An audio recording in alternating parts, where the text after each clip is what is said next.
On with the show, baby. You and me. So say the stars, it's meant to be. All right, everybody. Welcome back. Double special in the house. And tonight it is truly double special. It's just me and JB Lee. Double special, old school. Old school, right. If you were a fan of the show, if you've watched the show over the past 2 years, the podcast, if you will, it's a show. I don't even feel right calling it a podcast. It is a show. It's a show. Yeah, it's a little show. It's Anyway. it's not a. We do it live. Tonight we are without Tiffany Barbee, who's a regular on the show.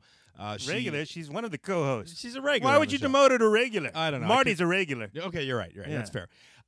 She's on her way where? To L.A.? Going to L.A.? Yeah, going to L.A. Going to L.A. Going to the hand of my birth. And so she's nervous that things are going to happen on the show that she can't control. And they are, damn it. They Yes. are going to happen. So many secrets shall be spilled. And so we got a great show for you lineup tonight. Calling in at about 9 o'clock or so. If you heard the promo there in the beginning, Bob Pagani, I hope I'm pronouncing that right. It's Pagani. He's in charge. He's in charge of the Andy's Army. And as you heard in the promo, they are trying to get Andy Kaufman, or Kaufman, as some people like to call him. I don't know what's. Have you heard that? Have I heard of Andy Kaufman? No, not heard of him, but the multiple pronunciations of his name. The multiple pronunciations of Andy Kaufman. Well, two. There's two pronunciations. One is Kaufman, and the other one is Kaufman. I heard people call him Kaufman, and then like people that know him call him Kaufman. I think I'm going with And that. then Kaufman. No, I've never heard Kaufman. That would be Kaufman? weird. Andy Kaufman. Kaufman. If you're above the age of 30, you should know who he is. If you're under 30, you get a pass this time, right? He was in that Jim Carrey movie.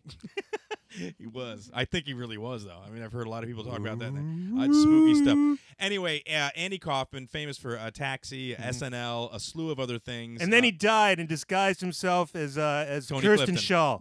Kristen Shaw. Oh, God. Yeah, you think about it, though. It makes sense because she's got like a face big enough to be a mask that hides Andy Kaufman. Okay, well, all right. True. That's very strange. Bob Pagani Look at the eyes. Okay, Bob Pagani will call in a little while and talk to us about his grassroots movement to try to get Andy Kaufman into the WWE Wrestling Hall of Fame. I don't know if they put the wrestling in there, actually. That might be redundant. And here's the thing: neither of us are really huge wrestling fans, right? Not at all. You're not. You're not since like 8th grade. Not Okay. even, yeah. But I followed it when I was younger, when Dusty Rhodes. Yeah, and Rockin' Wrestling. Remember that with Cyndi Lauper and Captain God. Lou Albano? That's pretty much where my wrestling career ended. I see. And I didn't have a career. What's wrong, Crystal? You're pointing at stuff and you're all freaked out over there. What is that? What? Okay. Yeah, that's fine. We're good. He's good. Don't worry about relax. it. Because you're making me freaked out. You're pointing at the board. Our producer. He Crystal is so nervous tonight. No, I can't find the stream on YouTube. That's why. You can't find the stream on YouTube. Yes. Well, we're going to continue going. It says we're on. It's a health is good on the stream. Everything's fine. We don't have any viewers. We should have more viewers. Okay. Anyway, it's live. Jordan, did you went ahead and toss that out? Albano, that's pretty much where my wrestling we're good. out there. We're good. Jeez. All right, see, Jordan's on it, man. He's got the technical know-how. He's like $6 million man. He does it. He can run faster. He can jump higher. He's a more man. What was I saying? Yes, wrestling. When I was like in 8th grade too, there was a kid in the neighborhood that was into it. We used to fake wrestle and everything. So the connection, for those of you who don't know, and Crystal, you were kind of clueless to this as far as Andy Kaufman. You know, I watched Taxi. Your dad watched Taxi, which creeps me out that you put me in the same category. Well, there's a decade between me and you, so. Yeah, but not between you and your dad. I mean, you make that sound like, Well, yeah, I was a little kid, and you were like, what, a sophomore in high school or something? Right. When Taxi was on, I was sophomore. But I knew of him, of SNL stuff. And dude. What? I thought that was like before I was born. Anyway. Did you live in the time of like Dallas or the Honeymooners? Which is it? I don't know. Both, Which era? really. Oh, God. Well, here's the thing. The Honeymooners had reached syndication at that point. But Dallas was on prime time. But what was it like watching That the was prime. Honeymooners live? I didn't see it live. That was dude, it was filmed in what, the early 60s? I was an infant. I mean, I'm sure I was alive, but I may have watched it as an infant, but it didn't stick. Didn't it? Until later. Yeah, until I got into comedy and stuff like that. Which is why I got into Andy Kaufman and followed his career from SNL and everything, and saw the television specials he did, where he did the Mighty Mouse thing, which was just brilliant, performance. I think it's more performance art than anything else, Jordan. You can appreciate that, right? Of course. Because you're into all that hippie crap. No, why would you even say that? I'm kidding. It's a joke. So, I'm kidding. Listen, again, more situational. A huge fan of Andy Kaufman. And then as I dug a little bit deeper, when I got older, found out that he had this whole wrestling thing, which I had heard. I knew who Jerry Lawler was, but I wasn't aware that Andy was so obsessed with the wrestling thing. He really got into it. He was into that before my time, knowing what wrestling really was. Right. I didn't come until the Hulk Hogan era, kind of. Right, and And then it ended during the Hulk Hogan era. I lost interest. But there wouldn't be a Hulk Hogan era if it wasn't for kind of what Andy Kaufman did and kind of invented the trash talk. They were kind of doing it, but not like that. Not with the theatrics and the whole Memphis, Tennessee, and the whole the taunting and all that. It was much. You had Muhammad Ali. I think you might want to check yourself before you wreck yourself, in case we've got any wrestling scholars watching tonight who can screw you. Well, there must be a that. reason they want to induct him in a Hall of Fame, even though he wasn't a regular wrestler. And they had celebrity wrestlers, people that came in and were involved. But anyway, so you know what I'm saying. They stood up there and yelled at each other. You trying to turn me out right now? Am I trying to turn you out? Yeah, I don't know. On the street? Yeah. Like a What are you, pimp? Yeah, what are you, a pimp? You trying to turn me out? I'm trying to pimp you. No, you trying to turn me out, man? Ladies and gentlemen, Punk who ass. wants a fine piece of ass like this? That's right. He shakes it, he bakes it. Yeah. Anyway, Bob's going to call him. We're going to talk to him. Smooth like a piece of pumice. It should be fine. It'll be fine. All right. Anyway, and other stuff. This weekend at Snappers, you can check out Rick Stopinski. But more importantly, who will be emceeing that show, Jordan? I don't know. Oh, no, it's me. Ladies and gentlemen, if you're into local comedy and you're going to be in the area, come check me out live at Snappers this weekend. You can view me for a total of probably about 10 minutes if you come to all 4 shows. It's about all the stage time I do, and then I'm back to my drink. But you Get my drink on. But you can. It's not a good thing to say. You're just there as a booze hound. Oh, it's not really 2 free drinks. Yeah. No. Yeah, that's enough for Jordan, right? No, because once you start to get a little buzz, you want the alcohol, dude. You crave it. You're like, get me another drink. Yeah, no, it's bad. No, I limit myself there. I'm very good about that. All right. I think. So far. Check Jordan out. It's Valentine's Day If you weekend. could drive me home, let me know now, before the show, so I can get my drink. All right, okay, easy, Tiger. What? All right, let me. It's Valentine's Day week. break. Valentine's Day weekend this weekend. If you want to come and hang out and be romantic with Jordan, you got a date coming out to check out for Valentine's Yeah, Day? no. You can't. Yeah, it's Valentine's Day. It's in the air, right? Yeah. Well, now I can't have a date. Thank God I didn't try to arrange one. That would have ruined all my plans. That's probably why they hired me as MC. They knew you were going to be alone. Yeah, it's like, what's the biggest loser we've got who's actually done MCing here? Hey, let's get JB Lee. All right. All right. No, it's He's going to be a free. good show. And again, we're Tiffany free He's tonight. creepy. I got a different vibe, man. It's weird. What? Because it's you and me, like old days, like olden days, Jenny. But you and I, it was in a different space now. We got the table cockeyed. I did that just to piss Tiffany off. Don't like if I just did. talking shop again, man. You need to stop that. If I turn the table like this when Tiffany's here, she would freak out. She wouldn't know what to do, dude. It would throw her whole world apart. Well, she wouldn't know where to sit. Where would we put her? Yeah. That's a good question. I mean, but you that's can't something sit here on the not corner. for me to answer. You lean forward and stab yourself on the pointy bit. We'd have to sand that off. You'd have to get a If running you start. have a Dremel or router we could use to sand off this table, please call into Double Special Show 727-475-6139. But in the meantime, Chris is indicating it's time for check-in. Check-in. I got to move the bell closer to the mic. Don't hurt yourself. All right, check in. Let's get to the news. That was hearty. Oh, That was a hearty beating of the bell. Florida man accused of killing ex-reporter stealing $100,000 worth of Magic the Gathering cards. Oh, my Check God. in. Wow. Is that the dude right there? That's the dude right there. We're William- not showing you a picture because I haven't prepared it. Yeah, that's okay. William Courier faces a group of prospective jurors. If you were a juror, what would be going through your mind just hearing the basic facts of this case, Jordan? I don't even know. $100,000 worth of Magic the Gathering cards. How? But then some of them are collectible, right? I don't even. How can they be that collectible? I mean, you got to assume he stole like 2 truckloads worth, and that's why he bludgeoned the guy to death or something. I don't know, because he got stuck between the 2 trucks. I don't know what happened. It is a horrible and tragic crime. There is no getting around that. Okay. Your duty is not to solve this crime. Your duty is to ensure that Mr. Courier's rights are guarded. What the hell good did to he you do? giving instructions to the jury there. Good for you. Yeah, but what happened? Like what happened? I don't know. I didn't read the whole story yet. No, A neighbor of okay. One man played the card game, and see, there's nothing. Where are the details? Where's the? Was it a bludgeoning? Was it a stabbing? It's was a it very shooting? long story. It's a very long story. Like it starts magic. out in It's Kentucky. like magic, is what it starts is. in Kentucky in 1952. A man was making a new kind of barbecue. God, I wish I had It had David here right now. A little bit of magic in it. Yeah, that would be nice. That would be actually. awesome. I don't know. He killed a dude and stole magic cards. That's what this show is about. Making up the news. Since when did guys that play magic get violent? When did that happen? Oh, let's ask Marty. Yeah, right. Yeah. No, we got to talk to Marty about that. Yeah, that's Because terrifying, though. I mean, just the fact that you could have little cards worth $100,000. Well, but How would you baseball- carry that around? That would freak me out. What? You can't even play games with those anymore. What use are they? How are they worth $100,000 if you can't actually play the damn game with them? Why are they worth that? Go up where it said $100,000. Did they explain why? No, were they... nobody can explain that. That's beyond the powers of journalism to explain why these cars are worth $100,000. Oh Nobody, my no, God. it defies all explanation. All right, stop screaming. All right, a man accused. Calm down, pull JB. Pull it up. What are you doing? Pull it. I was reading it. Pull it back up. And stealing his valuable collection. I mean, he kept the body in a container surrounded by air freshener and potpourri for more than a week before burying the container in a concrete. Jesus, man. You could have put him in a septic tank. He's respectful. But in that week, though, you think he was thinking, I killed a dude over magic cards right now, dude. And it's $100,000. It's not even that much. Killed a dude, yeah. That's not that much, really. When you look at the price of some baseball cards and some other collectibles, it's really not that much, dude. It's a decent amount of change. It's not a truckload. If you don't think $100,000 is that much and you'd like to give it to kill a man? Lee. No, there has to be no killing. Jeez. Well, you just killed him. Yeah, I didn't kill anybody. All right, next. Check in. Bone-chilling winter blast wipes out power in the south. They're getting iced in all over again in Georgia. Oh, my God. Yeah, I think they pretty much learned their lesson today. Like, nobody left their house. They all just sat there in their ice-covered coffin houses. And I think, freezing. That's what you have to do. I lived in Connecticut, dude, and when I think it's like that, you don't go outside. I mean, you go outside for the essentials, but you know, you try not to. You try to have it there, and you find a break in the weather at some point to be like, all right, I'm making a rush for the the convenience store.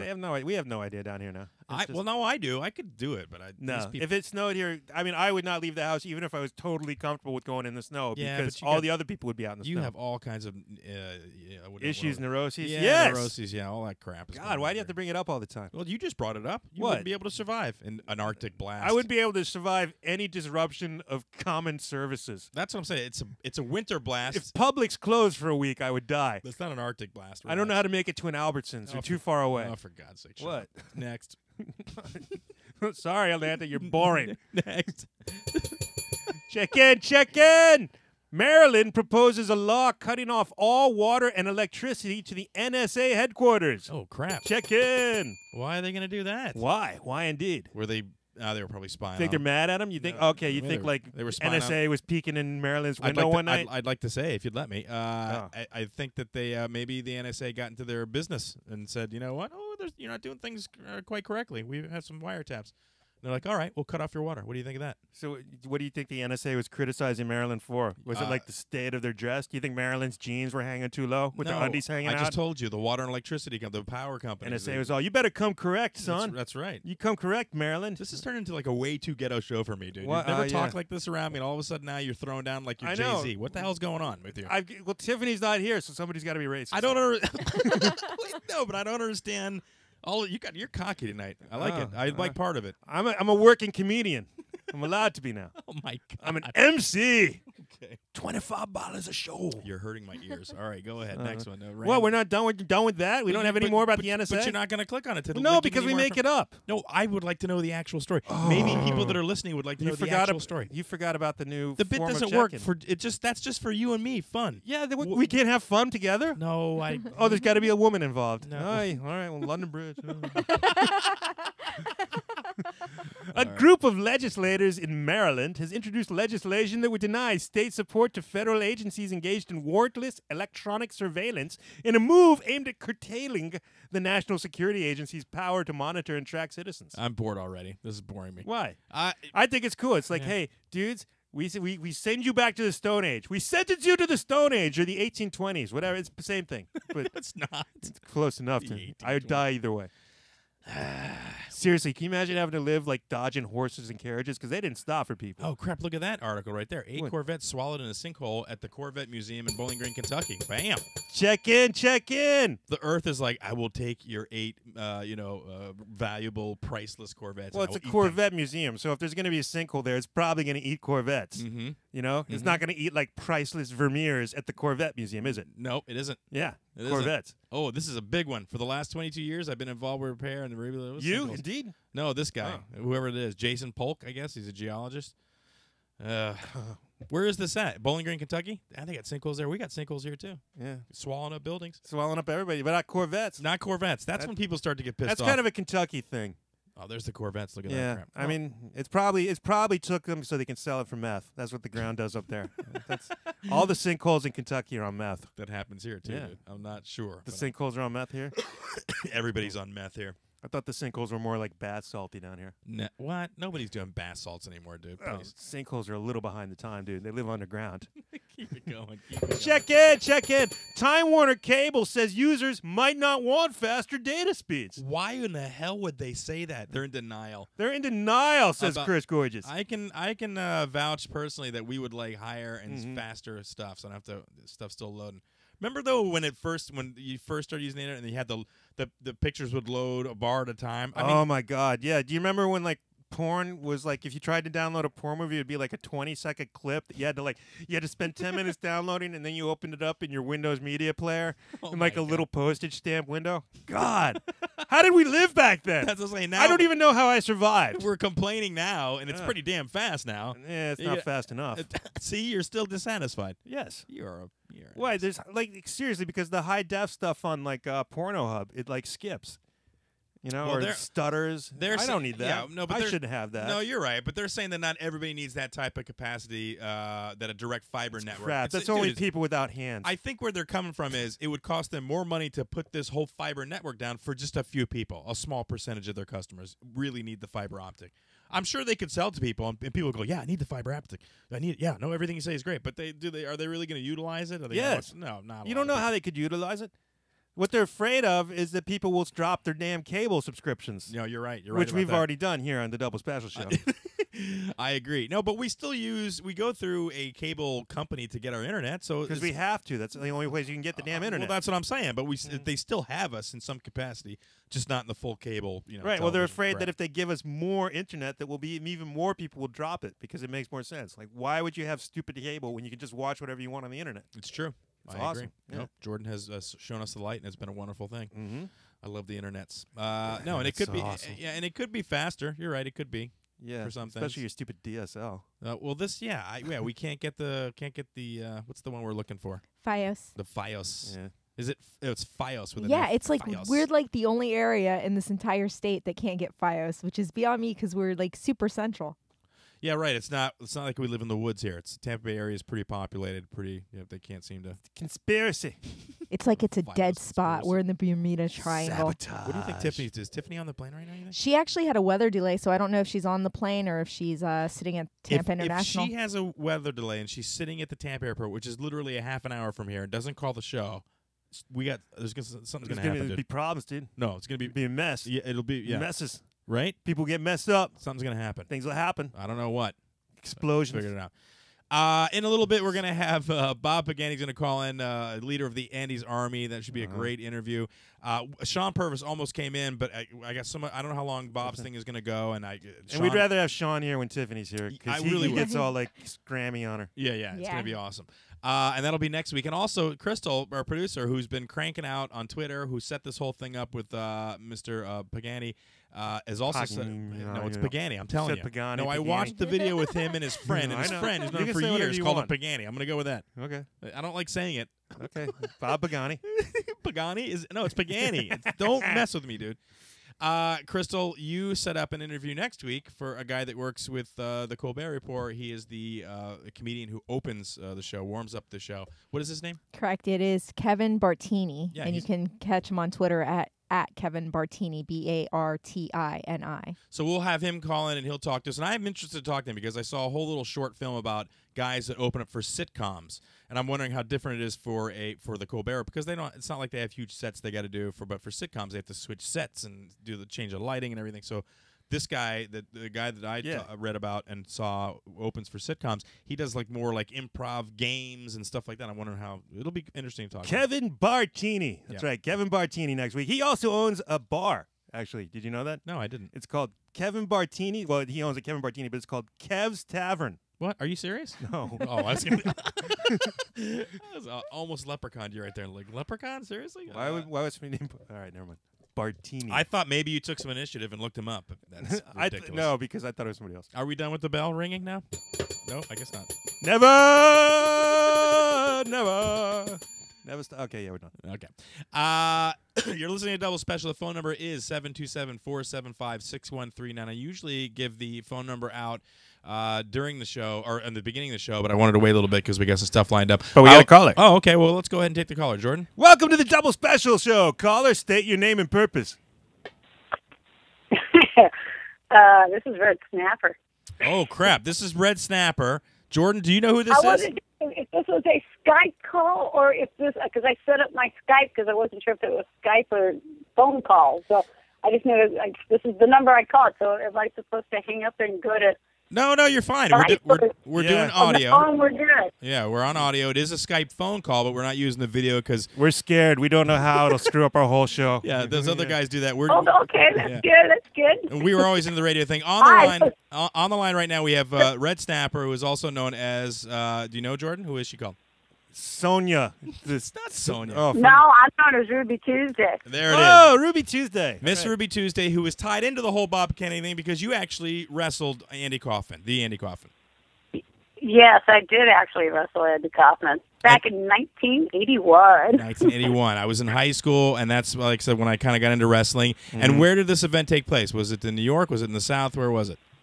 No, actually, it took place at a place called Smoky Stovers in Orange County. In the I'm California. going to go take this phone actually into a room where it's a little quieter. Hold No, tight. you're so doing fine. That's perfect. I can hearing your question, since I don't have to be in front of the computer, I'm going to go into another room here. There you go. Hang on. Right now, we're walking through Red That way Snapper's it's a house with her. lot easier so we can hear each other. Like I said, Give I us was a set up tour. in front of my computer because I wasn't positive if it was a Skype situation or a phone situation. I just knew I It didn't is. do much better in my bedroom. Okay, let me turn down my radio. We cultivate a deliberate ambiguity here on the Double Yeah, Special no, Show. and listen, we always wanted to go with the radio thing more than the video thing. I saw some of Bob's stuff, and they are videos. And if people want to check you out, we'll throw up the links where they can check out pictures of you and videos. You wrestled Andy Just go Kaufman. to MissRubyTuesday.com and you can see the video. Yeah. There you go, perfect. Now, was this just one wrestling match, or did you wrestle him multiple times? I wrestled him quite a few times, actually. The original match was for money, which, of course, I did not get because he claimed I didn't pin him. But as newspaper reporter pointed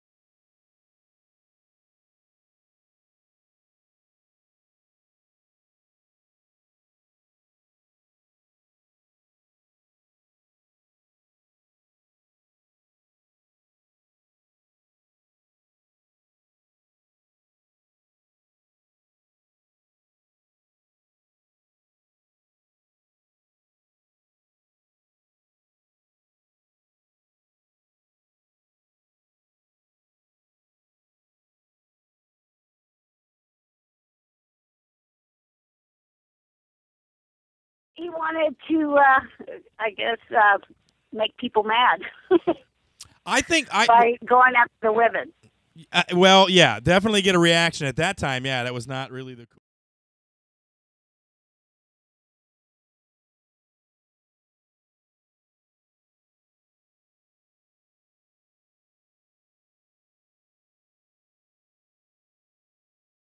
Drawing attention to who he was, as opposed to just his vodka character. of course. Fantastic. And now, were you a wrestler at the time? Was there a women's wrestling league, or were you an actress? Yes, I was.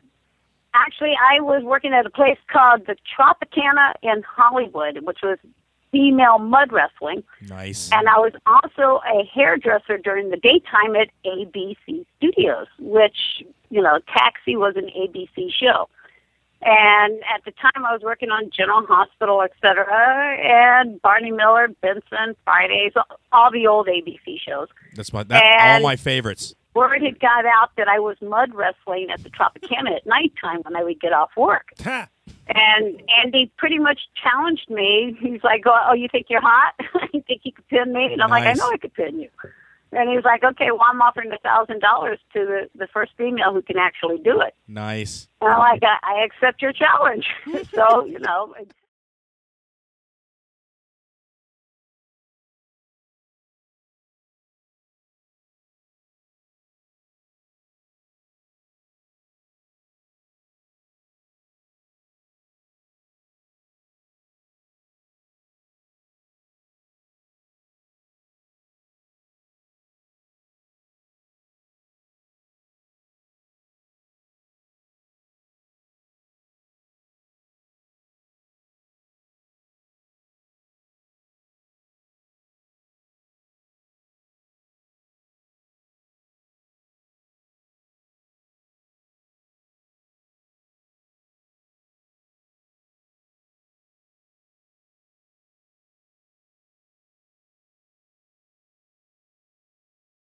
Hall of Fame, which I didn't. I figured it was a no-brainer, but I guess it hasn't happened. Well, he definitely belongs there, if only because, you know, even though he wasn't a actual professional wrestler per se.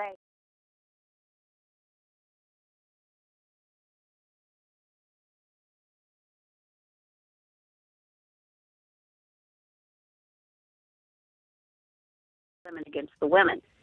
Yeah. And, you know, wrestling is still very much, you know, popular at this point. People still like to watch people wrestle because when it comes down to wrestling, nobody ever really gets hurt, unlike boxing. Yeah. Where you can get a busted head. You know, with wrestling, as long as you're smart enough to cry uncle, you're pretty much not going to get a broken leg. Well, back then, now they're throwing tables on each other and jumping off of ladders into barbed wire. It's pretty insane. But that's almost UFC, you know? Right. How do you think you would have done if they had MMA back then? Would you have gotten involved in that and tried to tie some dudes up in pretzels? Oh, yeah, definitely, because, you know, I did, like I said, the female mud wrestling, and I also did boxing. And whenever I would box, I would automatically incorporate the wrestling with it because I would take them down to the ground because it was a lot easier for me to punch them when they were already down on the ground. Where does all this anger come from? When they were fixed. Where does all the anger come from? Yeah.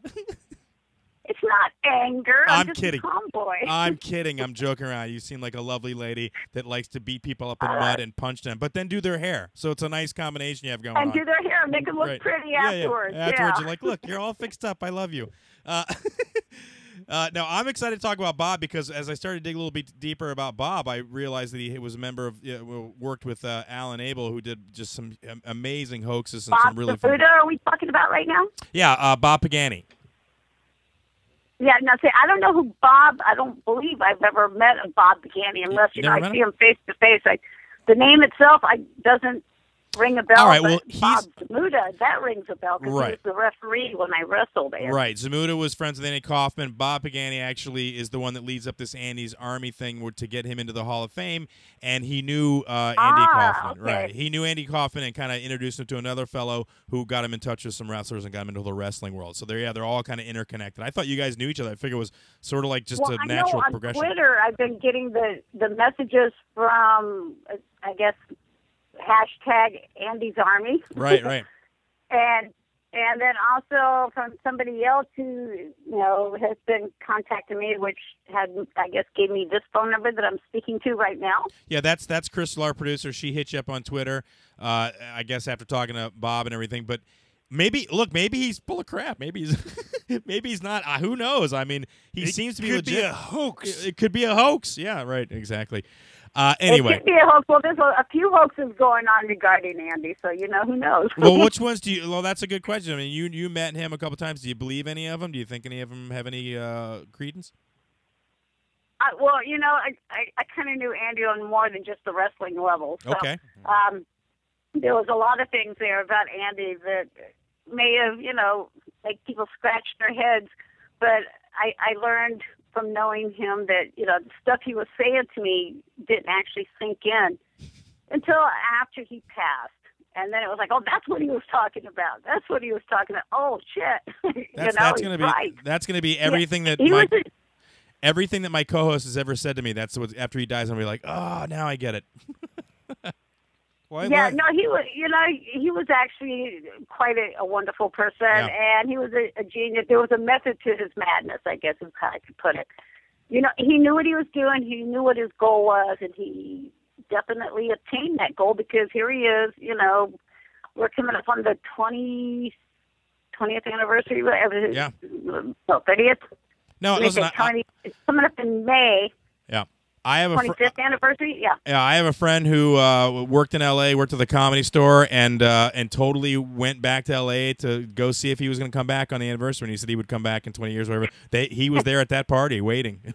So. Well, I was there I might have seen him. I was there with Tony Clifton, the Tony Clifton show, whatever. Mm-hmm. Yeah, It's place I went there, and it was on, I think it was May 16th or 17th, whatever. Yeah, it was May 17th. And we were all there for that, because Tony Clifton had a show, and everybody showed up. And, we were kind of waiting to see if Tony or, Andy would show up, but he didn't. But Tony, he did his part. Right on. Tony I don't know if I should even say this. Yeah, we all know who Tony Clifton is. Let's put it that way. Right. Well, there are multiple theories. Some think, say it's at one point Bob Zmuda. So I know Jim Carrey came out and at one point said, this is what the deal is. But I think other people have other theories still, even though that's the way. Look, that's the way people are. Well, I think it's phenomenal that Jim Carrey actually played Andy Kaufman because, one, they share the same birthday, and two, they're both comedians. And when I first heard that Jim Carrey was going to be Andy Kaufman, I just did not even see where it was even possible because, they don't look anything alike. And then when he did the movie, I was like, oh, my God, he really captured him. That's he did acting, a great baby. Job. That's acting right there. Jim Carrey's like, yeah, what up with that? Yeah. He did a fabulous job as Andy. I was very impressed with that. Like Andy was a great guy. To some people, they thought he was an asshole, but really he was a sweetheart. Well, listen, people that are artists, that's what they get. Listen, Red Snapper, thank you so much for calling the show. We're going to keep following you and checking you out. And again, tell people where they can find you online. They can find me at MissRubyTuesday.com. Yeah, there she is. Thank you so much for calling Double Special, all right? Ladies and gentlemen, that's Red Snapper. There you go. Have a good one there. Take care. All right, there you go. Red All right, Snapper thank you. calling. Bye. All right, there she goes. All right, Red Snapper, ladies and gentlemen. All Yeah. right. And we've got another caller on the line. Okay, caller, go ahead and what do you say, Jordan? State your Welcome to name. Double Special. State your name and purpose. There it is. My name is Bob Pagani. How are you guys? See, it is Pagani. I told you, you bastard. I told you it was Pagani. Yes. Pagani, whatever makes you happy. No, it's not what makes me happy. It's what makes other people happy. Because listen, we're in a country now where if you screw up somebody's nickname or you don't shorten their name or spell it the right way, they freak out on you. Am I right or am I wrong? Who's got time for bullshit like that? I mean, Jesus Christ. That's the least of my worries. Right, I asked pronouncing my name. I know. I asked the same question. They're like, that's not the way you pronounce it. I'm like, okay, well, we're really going to spend another minute. Whatever. Yeah, we were just on the phone with Ruby Tuesday, who is, I guess, Red Snapper, the girl that one of the girls that wrestled Andy Kaufman. Are you familiar with her? Right. I know the name. I know there's a video of her and Andy wrestling floating around on the internet, but I haven't seen it yet. I can't believe that through all this and your connection with Andy that you guys haven't hooked up. That amazes me. With all the technology. Well, I'm in rural Oregon these days. I'm in the middle. Although you know who Lynn is, right? Andy's last girlfriend there. Yeah. She's only about 40 miles down the road from me. Coincidentally or on purpose? I mean, Lynn Margulies. Yeah, she lives right down the road from me. Oddly enough, that's a weird thing. On the phone, we're going to hook up one of these days just to swap stories. Swap. Swap. Yeah, easy, Tiger. All right, on the phone we got Bob Pagani calling us about Andy's Army. Excited to have you on the phone. Honestly, and we'll throw it in front, not huge wrestling guys. It's not like a sport. I know you call wrestling shows and all that stuff.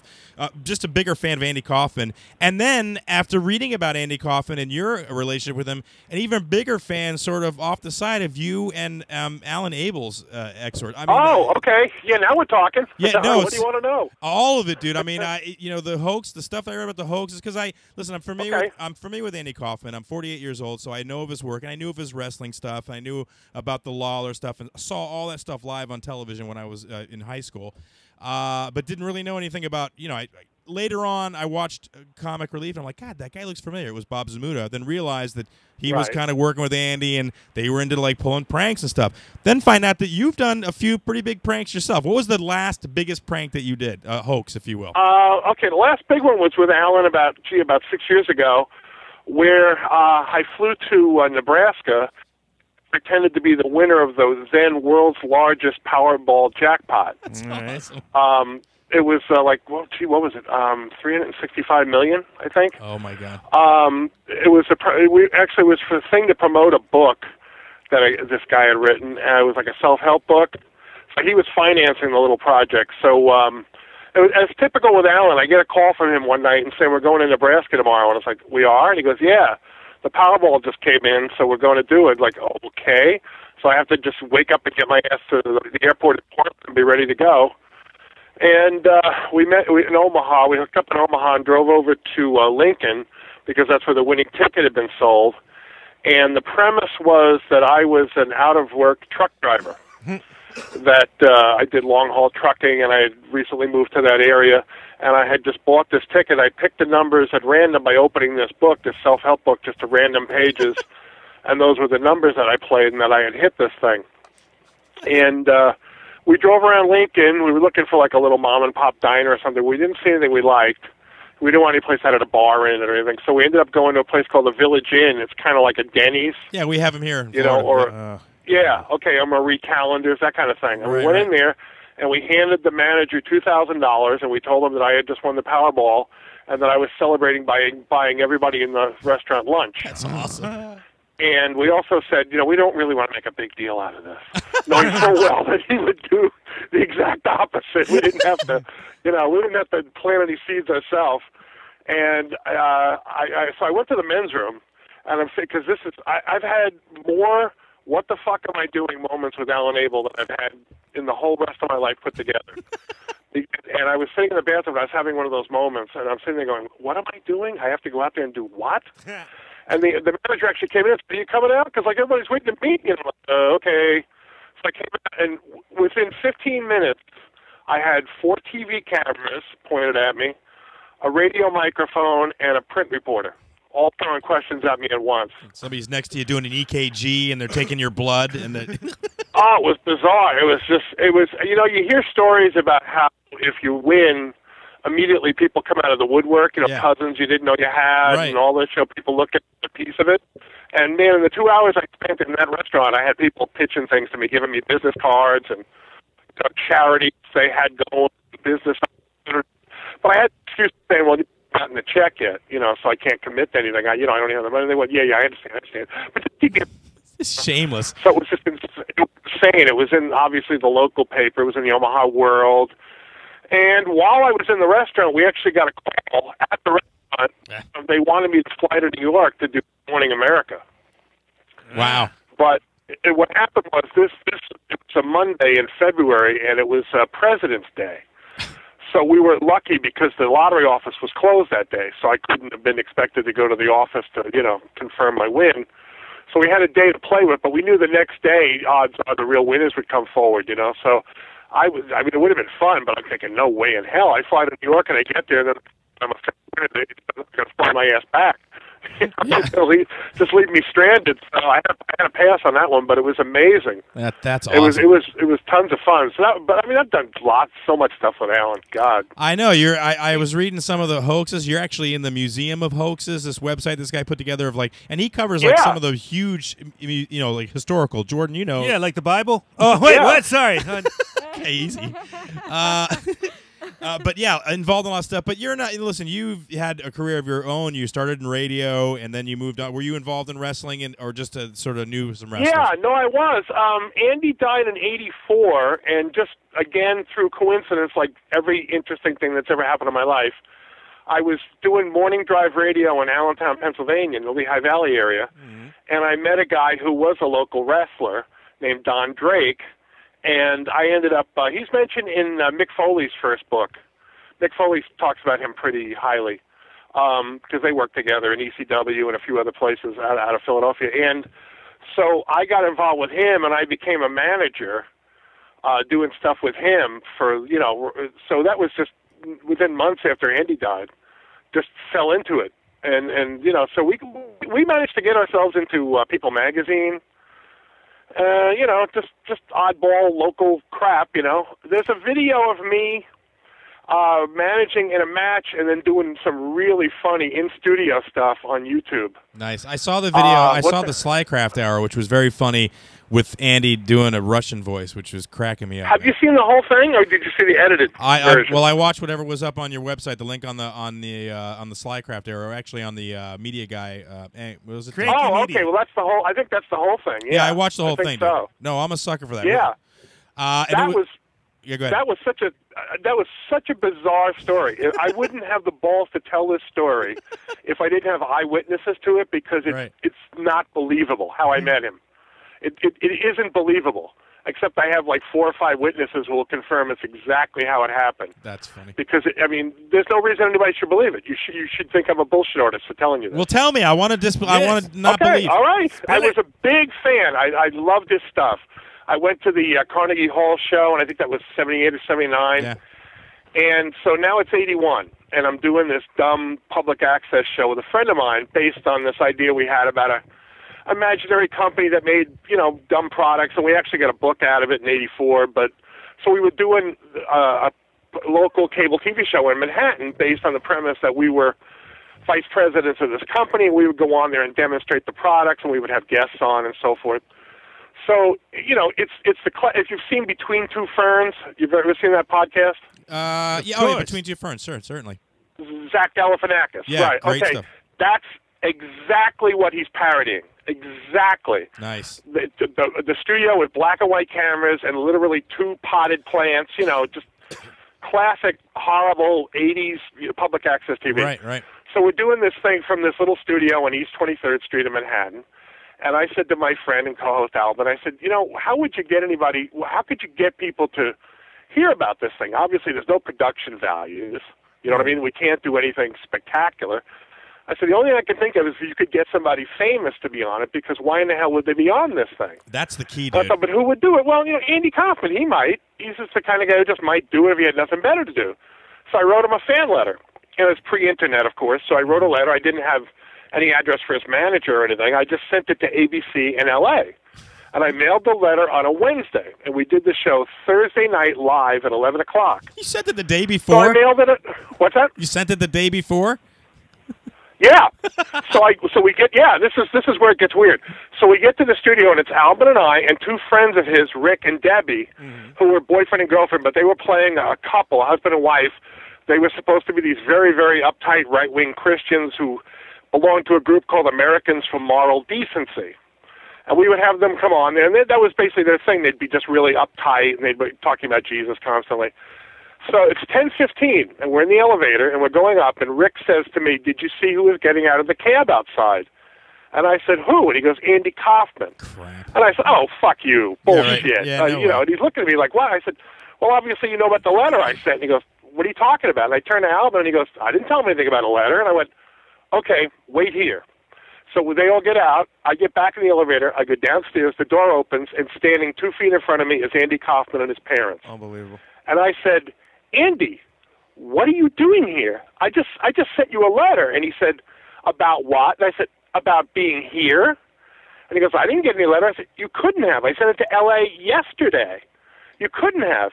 It turned out the show before us was a martial arts thing, and it was hosted by a guy named John.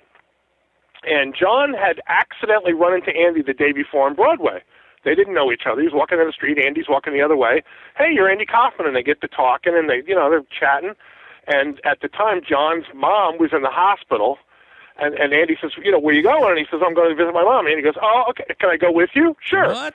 So he goes, visits his mom in the hospital, and his mother is so out of it that she actually thinks Andy is her nephew. And Andy is just playing along because she's like a week from dying, Yeah. So Andy's playing along, telling her how good she looks and all this. And John says to Andy, I do a public access show. Actually, I do 2 of them. I'd love to have you on, but don't come down for the Thursday night one because that's I have martial artists in, and they have no sense of humor. They will not appreciate you being there. They'll be really pissed. Did you hear about that? Come down for the show I do on Saturday mornings. It's freewheeling. We can do anything you want. It doesn't matter. So Andy, being Andy, either misunderstood or deliberately showed up on the wrong day. Deliberate. So now it's 10:15. John's ready to do this show at 10:30. And he's standing in the hallway going, Andy, I told you not to come. I don't know what to do with you. I don't know how to work into this thing. I don't know. And Andy's like, well, I'm here. And I looked at my friends and I said, this isn't 1 in a million. This is 1 in a billion. Yeah. He's not leaving this building without coming on this fucking show with us at 11. Yeah. So I went over to Andy and I said, I am a huge fan. I really am. I swear to God, I just sent you a letter yesterday. You have to come on. You have to. You can't even say no to this. And he goes, well, can my parents come on? And I went, yes. If he told me he had a bus full of winos at the curb, I would have said, bring them in. What the hell did I care, So he says, well, what are we going to do? So I said, okay, these 2 people, they're supposed to be a married couple. They're the Nunnamakers. And they are supposed to be from Americans for Moral Decency. Well, how about if we have you on and they say that you're indecent and you're contributing to the moral degradation of America? And he's like, yeah. He's all into this, completely into this. So the God's honest truth is I met Andy at 10:15 for the first time in my life, and at 11 o'clock I was doing a live television show with him. Man, that's a lucky bastard. The lesson of this story is next Tuesday we send a letter to Peter Scolari. What do you got to lose? I mean, worst that happens is you never hear from the guy. Jordan has been obsessed with Jordan has been obsessed with Peter Scolari. Like, we wanted to have Tom Hanks. We were talking about trying to get a big time celebrity on the show because I'm a regional comic. Jordan has done some theater. He's an NYU grad, but we want to get Tom Hanks. Jordan's like, no, we need to get Peter Scolari. That's the guy we need to go after. His co-host. I'm scared of getting Peter Scolari on because he intimidates me. I'd rather have Tom Hanks so we can ask him about working with Peter Scolari. Have you seen the thing that the Cartoon Network did? You know how they do that greatest event in television thing? No, I missed that. They Jordan? did a recreation of the opening credits Yeah. for Bosom Buddies. I refuse to watch that because it's not canon. It's not canon. I say, you're a purist. Huh? Yes. Oh, yeah. So the Andy thing, okay? Yeah. Here's the part I didn't know until last year. Oh, really? There's Okay. a twist, obviously, always, right. Oh, it gets better. It gets better. Oh, I'm sorry. Now, Andy did do a brief walk-on very quickly on the martial arts show. Mm-hmm. He just walked on, and then me and another guy, we went on there and dragged him off camera. That was the gag. And then, but what I did not know was that the martial artists were extremely pissed off. I found this out from John, who I hadn't seen in 30 years. There was an art show all about Andy last year that I got invited to be part of. Nice. At an art gallery in the West Village, and John happened to show up there, and he told me this. One of the people he had on was the women's heavyweight, U.S. women's heavyweight boxing champion. Now, the way it would work is their show ended at 10:28, and they had to clear the studio real quick, and we had to come in. We had between 10:28 and 10:30 to get into the studio. While we're setting up, they're all out in the hallway, totally angry, and the women's heavyweight boxing champion is saying she wants to wait for Andy to come out of the studio so she can kick the shit out of him. Oh, crap. Nice. I did not know any of that. I found that out.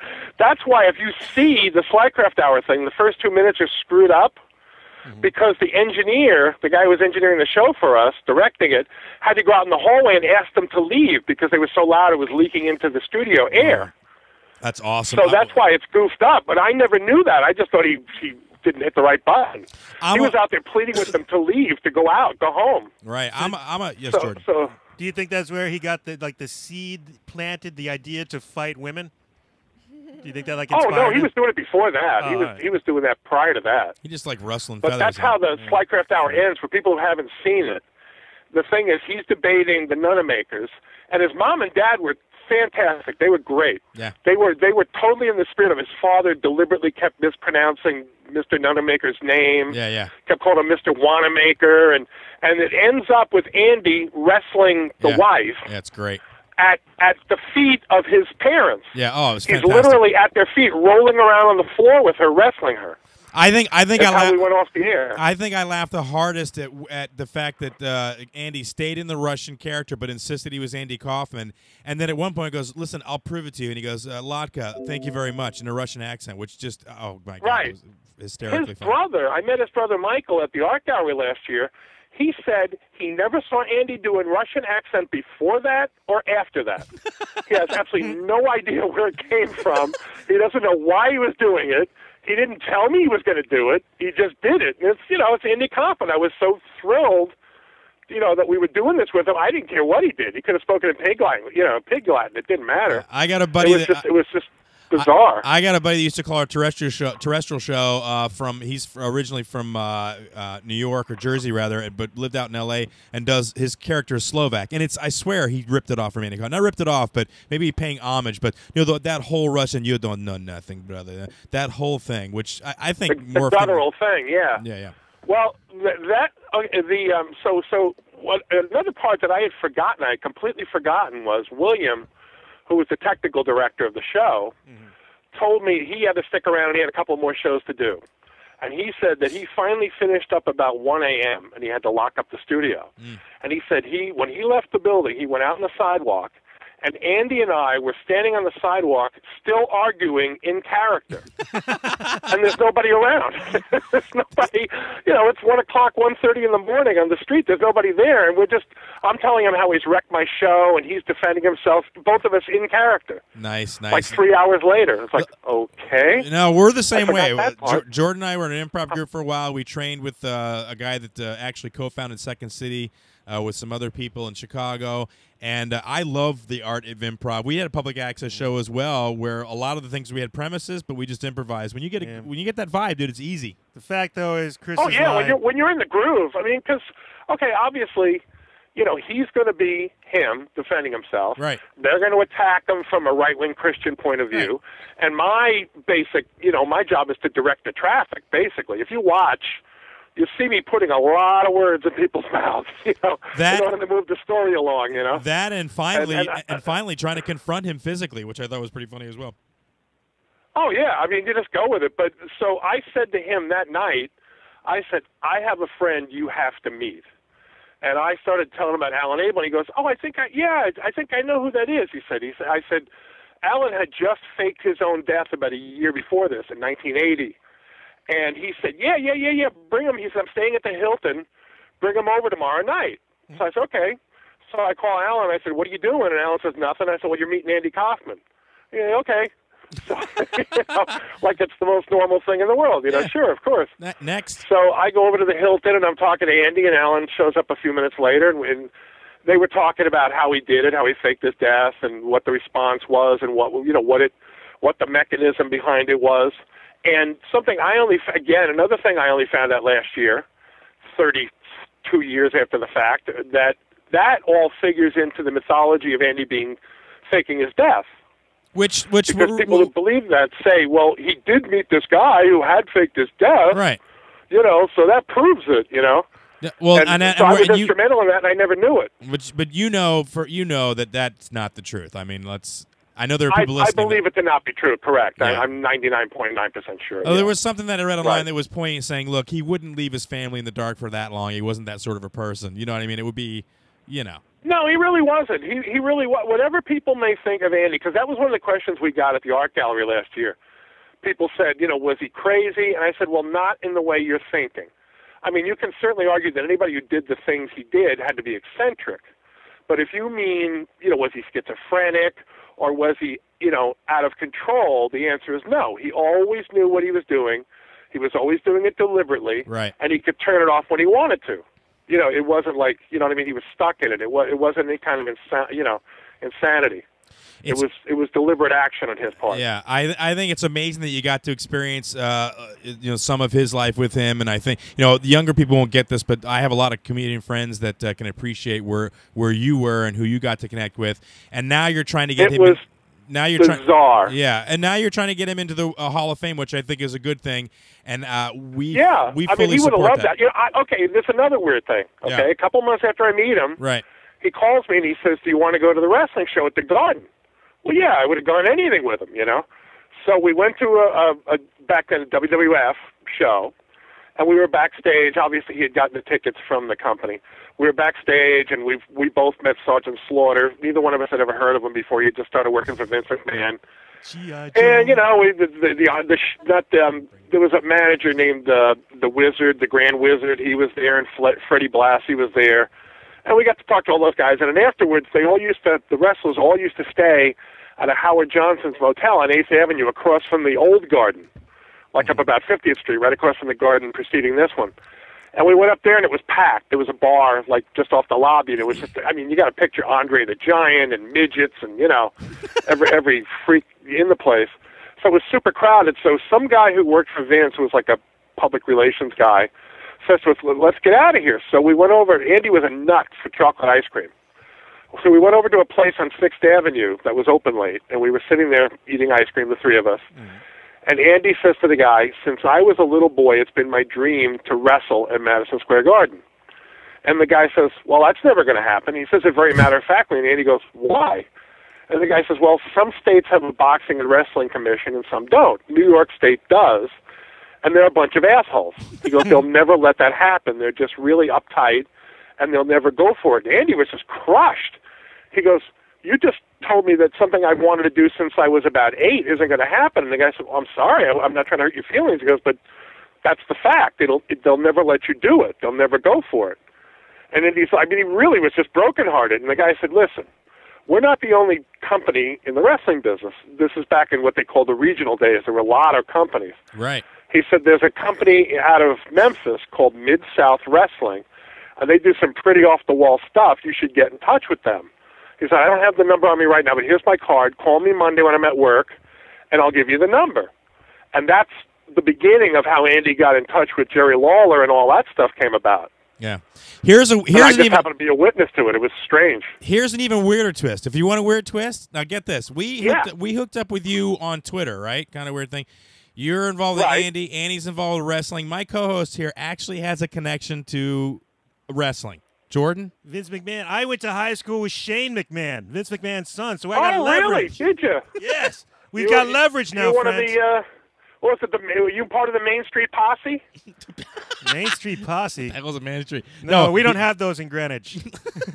Yeah, well, that was the gag. Shane had a couple of, I think they were legitimate friends of his from high school who were wrestlers. No, Jordan's and not. that was the gag. They were rich kids who were going to, just beat No, Jordan was for the hell of it. No, Jordan was like semi-wealthy. They were Not comfortable. yeah. They were comfortable, Not in and he Greenwich. was non-athletic, so that would not have worked Yeah, for no, you. I was in the drama department. There was a little bit of crossover between my crowd and his, but not me personally. But still, I can make up stories about him if we need to. No, don't. Oh. All right. All right. Well, listen, we're excited about your cause. Tell everybody right now listening where they can help out if they want to get involved. You guys have a Facebook page. There is an account. There is a Facebook account for Andy Kaufman. And it's actually me, and it's with the authority of the Andy Kaufman Family Trust and the Andy Kaufman Comedy Awards. It's with their blessing, and we're trying to get him in the WWE Hall of Fame, which they have the ceremony the night before WrestleMania, so I believe it's April 5th. Okay. It's whatever that Saturday night is, and we're trying. So if you go to that Facebook account, we'll give you accounts, Twitter accounts you can get. You can do at WWE or at WWE Universe or at Jerry Lawler, and just tell him that you want him in the Hall of Fame, because there is no celebrity that deserves it more. I mean, nobody was a bigger wrestling fan. Yeah. And nobody did more to promote it to the general public. I mean, he needs to be in there. Not even Cyndi Lauper, although she's a close second, I believe. Really? To Andy Kaufman? She was there with Captain Lou. In terms of promoting wrestling in the early years of her career, she really did. No, I guess she you're and right. her boyfriend back then. Yeah, no, and listen, she put Lou in her video, and that had huge exposure on MTV, so I could see that. I could see where that is. And she banged Jeff Goldblum in that movie. Yeah, she deserves it, but Andy absolutely deserves it. I mean, Yeah. It's the 30th anniversary of his death this year. I mean, it's the perfect time. Hey, listen, we're all for it. We're going to get behind it. I will tweet this out. We'll throw it out on Facebook. I got a lot of local comics in the Tampa area that will go ahead and promote it. We'll get Johnny B, hopefully, to help out on the terrestrial stuff. I want to thank you so much for coming on the air, dude. It's been really cool listening to your stories and talking to you. I've got 1,000 more stories with Alan Abel and everything else, and anytime you want to hear them, just let me know.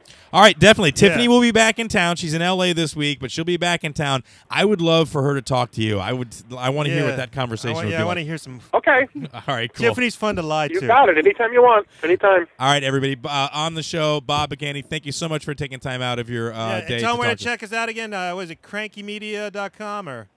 CrankyMediaGuy.com. It's kind of dormant, but there's some video and stuff up on it. Yeah. Check it out. You can watch the whole Slycraft there. There you go. Thanks so much again for coming on, man. Have a great night. Thanks for having me. All right, there you go, Bob Pagani, ladies and gentlemen, checking in live. That was good. Dude, awesome. Those stories are amazing. He was hooked up with one of the, in my opinion, one of the most influential comedians, because, again, you think Andy Kaufman, most people think just Taxi and that's it. There was so much more to this dude. There was Mighty Mouse as well. Well, but I mean, just the art. Like, you like Zach Galifianakis, right? I do. And I think I would bang him. Well, and I think that Andy Kaufman was that type of comic that was more. It was more than stand up. It was more than whatever. So yeah, it was. Yeah, there was also Sits. All right, you listen to Double Special. Great interview with Bob Pagani on the phone a minute ago. The phone number is 727-475-6139. If you want to give us a shout out. You can check us out on Twitter. You can check us out on Facebook. We're now on Spreaker, yeah, and soon to be on iHeartRadio. After the show, this is the last Podomatic. show. Well, no, more importantly, the Podomatic. And love you, Podomatic. And Stitcher. Stitcher, love those guys. More importantly, we will be on iHeartRadio in the next week. This will be the last show we need to post, and we'll be on iHeartRadio, bitches. Now, what is the difference between that and I Heart Huckabees? I don't know. I had mixed reactions to that movie. I have no idea. You don't? There's no difference between them. iHeartHuckabees. What is it? Was that is it a greeting card company? I have no idea what that is. Jason, no, it's the movie What movie? with Paul. No, not Paul Newman. Dustin Hoffman. Wwhy would I watch that? Dustin, what year? Like 70s? No, 60s? like 2000. Dude. Really? Yeah. And Never Jason saw- Schwartzman. Anyway, didn't see it. Really? Didn't see it. Lily Tomlin. Hey, a big thank They you play to detectives. a big thank you to Crystal for hooking up that interview. That was cool. Mhm. Plus, we got listen. Not only did we get Bob Pagani, but the lady who pinned Andy Kaufman twice. Yeah. So she says. We've basically spent tonight talking to two people who've had physical contact with Andy Kaufman. It's awesome. It's We've we've ingested some of his molecules through the See, internet. we get rid of Tiffany. Bang, bing, bang, bang. I Things know. start happening. Pew, pew, pew. I know. She's holding us back, dude. I don't know. Well, she's hanging out with Amy Ashton. Is she though? I don't Do know. we She's even know probably who stuck she's in the hanging out with? airport. I don't know. She hasn't called in. Who knows? Here's the thing, though. She'll get that late. She'll do things, and then she won't tell us about them. That's the thing that kind of pisses Well, we me can off. make stuff up. Yeah, but that's not as fun as hearing the truth. Trust me. Yeah. You've talked to her, dude. You know All what right. the truth is with her. Maybe she walks hand in hand through the La Brea tar pits with Abe Vigoda. You're just trying to get. Did you say Pagoda? Abe Vigoda. No, I know he doesn't have a vagina. No, he doesn't. It's not. You've heard the real things that come out of her mouth. They're much more interesting than the made up stuff. Honestly. Well, yeah, but she'll get mad if we talk about those, and she does carry weapons with her at all times. Yeah, we wanted to make She's up got a few like a lies about Tiffany. backpack full of nunchucks, to be honest. It's Valentine's Day. Wait, is she going to be in L.A. for Valentine's Yeah, Day? I thought that was the whole point. She went to go out to, like that dude, but now the dude has a girl. Oh wait, now we're not supposed to talk about this. Hey, whoa, wait, lies, what? Hey, lies, hey, all whoa. lies. Hi, mom. No, is she going to be there? So what is she going to do for Valentine's? You can hang out with Amy? Ooh, That's what I'm saying, dude. That puts a whole. Well, no, but I mean, it puts a whole other twist on what she's willing to do on Valentine's Day. Are girls allowed to go out just as buddies on Valentine's Day for dinner? I don't know. Will people assume things? Don't they have to go out and? I thought they have if they have Valentine's Day together, they have to sit on the couch and watch weepy movies and eat ice cream. Isn't that's what the movies have taught me? The hell knows. I wish Crystal. Maybe was that's there. every night. We're with on ladies. Valentine's Day and she has a bit to do. Crystal's going to come back in a minute and tell us how she feels about Valentine's Day. Which I'll tell you, while she's not in here, I feel pretty good about the way she feels because she feels kind of like she hates Valentine's Day and it offends her.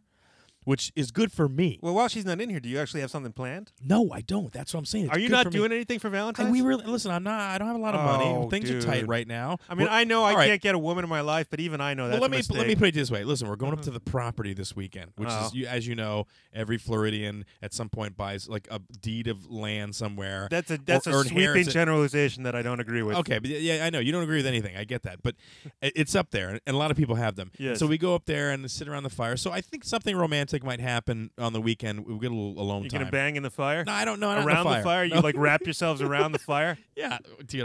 When you said that, I had it was like a weird Salem's Lot vision in my head. People dancing naked. Oh, I around got that too now. That's horrible. Stop. All Why right, were stop. you doing that? No, but you heard her during the meeting. She hates Valentine's. She thinks Valentine's Day is a waste of time. It's just That's we'll what let she her tell says. her story. But It's a test, dude. It's a You trap. think? You yeah. think it is? Yeah, you better may be you better right. come correct. now you may be right. Yeah. All right, I'll tell you what you do. Yeah. Get those pina colada flavored condoms. Chicks dig those. What? I'm just saying, make it nice for her. She's my wife. I don't really use a condom anymore. I mean, you know. Why not make it taste nice for once? How is latex? I bet you. And, I bet and you taste pineapple like and day old coconut nice? taco. Dude. Pina coladas are nice. Pina colada condoms. That's where you take a pina colada and then you dip rubber in it. You know, Okay. it's just not. All it's right. not a good No, taste. that's cool. No, you taste like polyester dust and day old taco. No, you say that like a guy who's never had a condom in his mouth. Just take a condom one What? time and put it in your mouth and taste When it. have you done that? I've never done that. Well, then But- why but would you even? Because you're just assuming that Why a girl. would you say I say that like a guy who's never? Of Let me course, ex- I've never had a condom let in my me mouth. let me explain. I didn't say with a penis in it, just a condom. No, I've never done it. Why would? What did you try? Have to you ever say- had a balloon Did in you your think mouth? it was gum? No, let me finish, dude. You can't ask me questions like that and then allow me to finish. I brought it up for a reason. You've I'm got me saying shocked. your chauvinistic brain is like, oh, it's good. The women love it. They love the pina colada condoms. You don't know what it tastes like, dude. It probably tastes like a balloon that has pineapple and You it's don't know that. nasty. Maybe dude, you could whatever. find a good one, dude. Don't cheap out on the pina Come on, colada man. condoms. Then How good could it don't be? buy them at the Dollar Tree, dude. If the condom is not made out of coconuts and pineapple, them at let me Godiva. finish what I'm saying. Oh. If it's not made out of coconuts and I almost said vagina, it's not coconuts and pineapple, then it's not going to taste good. It's going to taste like a rubberized version of that. How You don't good do you know think they can get it? Probably really good. The stuff that you smoke, it doesn't taste like what you say it is. Does? No, it never does. It indeed. never does. This does. What flavor juice is that? Chocolate orange. Whatever, you're fruity. You're a fruity pebble. I know what you're gonna say. You're gonna say the other F word, the sexist. I'm F trying. word. Listen, I'm trying to respect your sensitivities to an extent, but not all of them, because some of them are unreasonable. So you're saying anybody who goes and buys one of those chocolate oranges covered in foil at the grocery store at Christmas is gay? Is that your assertion, No. sir? No.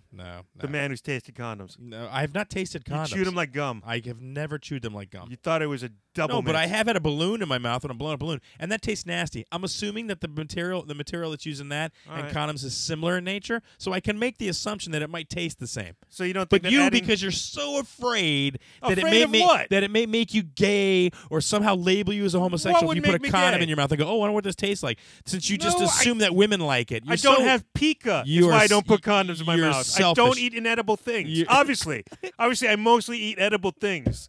If I ate inedible things, I would not look You never like this. chewed on a balloon when you were a kid? Chewed No, on a that's balloon? disgusting. Not to swallow it, but just to gnaw on it. No, again, it's disgusting. Why would You you have do an that? oral fixation. You've never done anything like that ever. Not on a balloon. How about It a tastes straw? You ever terrible. take a straw and chew it up? Well, yeah. Okay, so you do have. Straws taste good. They're usually full of milkshake. All right, but that's an inanimate object, isn't it? You put in your mouth and gnaw it on? It's inanimate. Most of the food I eat is inanimate. At No, that point. not inanimate. Not organic, plastic. Inedible. Inedible. Yeah, well, no, everything's edible. I mean, No, whether or no, not- it's not. It's edible. Doesn't mean it's Concrete? going to get absorbed. It's edible. Okay, eat a rock. Right people, now. people eat rocks. They have shows where people do that No, but crap. chew one up. All right, you're getting off track now. Yeah, we are. The phone number is 727-475-6139. Double special as it was meant Yeah. to be in the house. Yes. Two of us arguing what will be the views on this show. I think we'll do all right. I don't know. Yeah. All right. We're going to talk about a few things, but I want to take a break for a second. Just stretch, and I need to make another drink. Can you play some music and we'll take a break? we can play some music, put Yeah. up some picture. You've been listening to Double Special. We're going to take a quick break. Enjoy this song. Pick something good, too, if you Pick could. something good. Yeah, pick something good. We've only got like 5 songs. No, from there's like 2007. 11 tracks in the album. You always I- put the same I'm damn not thing. putting. All right. All right. How about Yeah, you always play that? which one do you want? I don't know. Rock Bottom sounds good. Yeah, Rock Bottom sounds good. Play that. Ladies and gentlemen, Yeah. Go ahead. Rise of Saturn with their song Rock Bottom from Sex, Drugs, and Comic Books. We'll be back in a minute with a little bit more of Double Special. In the sky like a lone dove, looking below at a foe with nowhere to go but toe to toe. Eyes filled with rage, just like candy rain, while trying to maintain a sense of the same game. Dining from the plate of obscurity, feeling the barrel of insecure me, trying the best that I can, but I'm no god, just a man in grace. He will bleed, has basic human needs, which are devoured by his greed and his need to spread his love seed. Feel the flesh on your bones, watch the color change skin tones. Will your friends be there at the end, or will they leave you once again? They all ran away, not one would wait and stay to watch your soul decay as you drink the pain away. See the world that's long gone, no one left to hear your sad song. Was it fate that drove the stake, or was it you that made you late? Well, fate's just a bitch. She dines with the rich and steals from the poor. No fate's just a whore. Bring it back.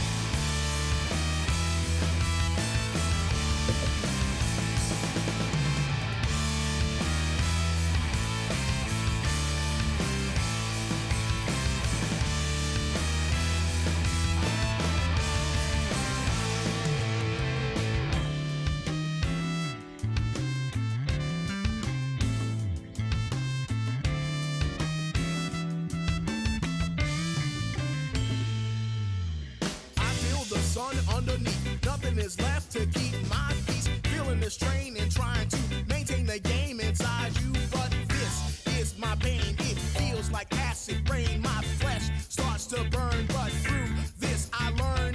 Wiping the blood from my brow. Wondering if I know how to be the man I used to be. Am I him or is he me? See, things can't get worse. Cause I broke from the hearse. I've crawled from the grave. It's my life to save.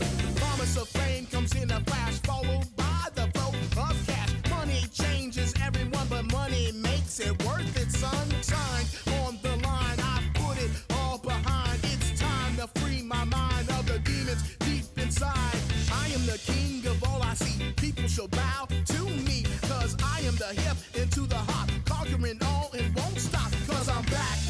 the top, the king of the flock, one man to rule them all, and I shall never fall. Bring it back.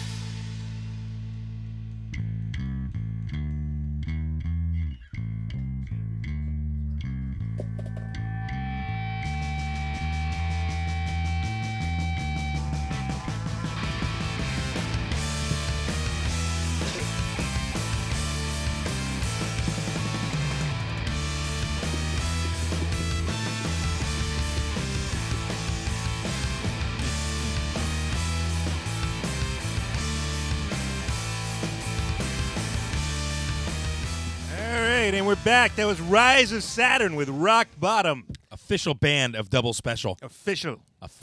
They The can't mess only with the band trademark that gave us rights to all their songs. We're in the second half of Double Special. Thanks for listening. Thanks for everybody for tuning in. All the wrestling fans out there that are following us on Twitter now. Yeah, thank you. Yeah, I don't even know what to, I don't know. I mean, I know a little bit about wrestling, but not enough to be like, I don't know. Yeah, I don't. Yeah, not enough. Yes, Jordan. Caller, welcome to Double Special. Oh, State wow. your name and purpose. Just like that. Yeah. My name is Kurt Clendennon, and I'm helping out with Andy's Army and Bob Pagani and all those guys with getting the word out there. It's a theme tonight. It is. We turned it into an Andy Kaufman show. Now, you seem like a young guy, right? What are you, like 25, 26?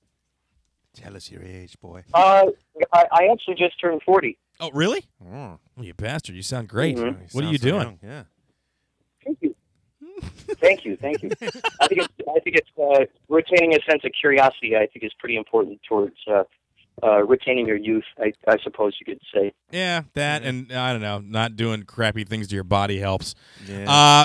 It's so much fun. Yeah. How are you connected to the whole Andy Kaufman? Just a big fan, or do you know these people? Because everybody's been connected somehow in some way this evening. Well, I wrote a couple of songs about Andy Kaufman. I read his two biographies before I actually moved out to California, and so when I got here, it was really cool to be able to actually look at some of these sites that were described in the books and actually like walk around in these areas and see this stuff. And then I tried to find Sambo's actually where Breakfast with Blassie was taped, but no one could seem to tell me where that actually was. That's actually a landmark I'd like to They closed visit down. someday. Yes. I've been to a Sambo's. Me It was too. delicious. Oh my God, Yeah, tiger butter. Right, yeah, tiger butter. That's funny. They used to have Sambo's down here. I'm 8 years older than you, but we had a Sambo's here, and yeah, man, oh my God, they're so much better than IHOP. Why not bring back the Sambo's? I know, the most delicious Well, when you- racist pancakes ever. When you say here, where is here? Do you live in Los Angeles? No, we're in Tampa Bay, Florida. Tampa. We're not privileged enough to live in L.A. I was born in Hollywood. Yeah, he was born in Hollywood. I was born in Massachusetts, right outside of Boston. So we're Hollywood, Florida, because there's a Hollywood, Florida. No, No, not have that you- one. Right? God, that's why would I even admit to that? yeah. And have you ever No. been there? Don't get so excited, dude. That place is awful. I'm straight up Well, Cali. it's just interesting because out in the Chicagoland area, there's also another Hollywood. So it's the trifecta is kind of interesting. It's the Bermuda Triangle of two bad places and one decent place. Are you in Chicago now, or where are you calling from? Well, I'm in California right now. Right on. Okay. Probably discussed that, and I forgot. Yeah, you did, Jordan. I It's do okay. lots of drugs. So- Yes, go ahead. So basically, I read these books about him, and then I saw there's this when Man on the Moon was coming out. There's this Danny DeVito. I think he was on TV Land or something. He was. They were kind of like going through all the Kaufman episodes that were on there, and that got me more interested in it. And I just started thinking, okay, what's going on here? And after reading the books, they're talking about the possibility of him faking his death.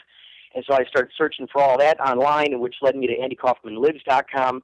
And man, if you guys look at that, there's a huge rabbit hole that'll just take you. Man, it really. It's a labyrinth, really, and it's kind of affected every kind of art that I've created since following it, and all its various aliases on Twitter, on forums.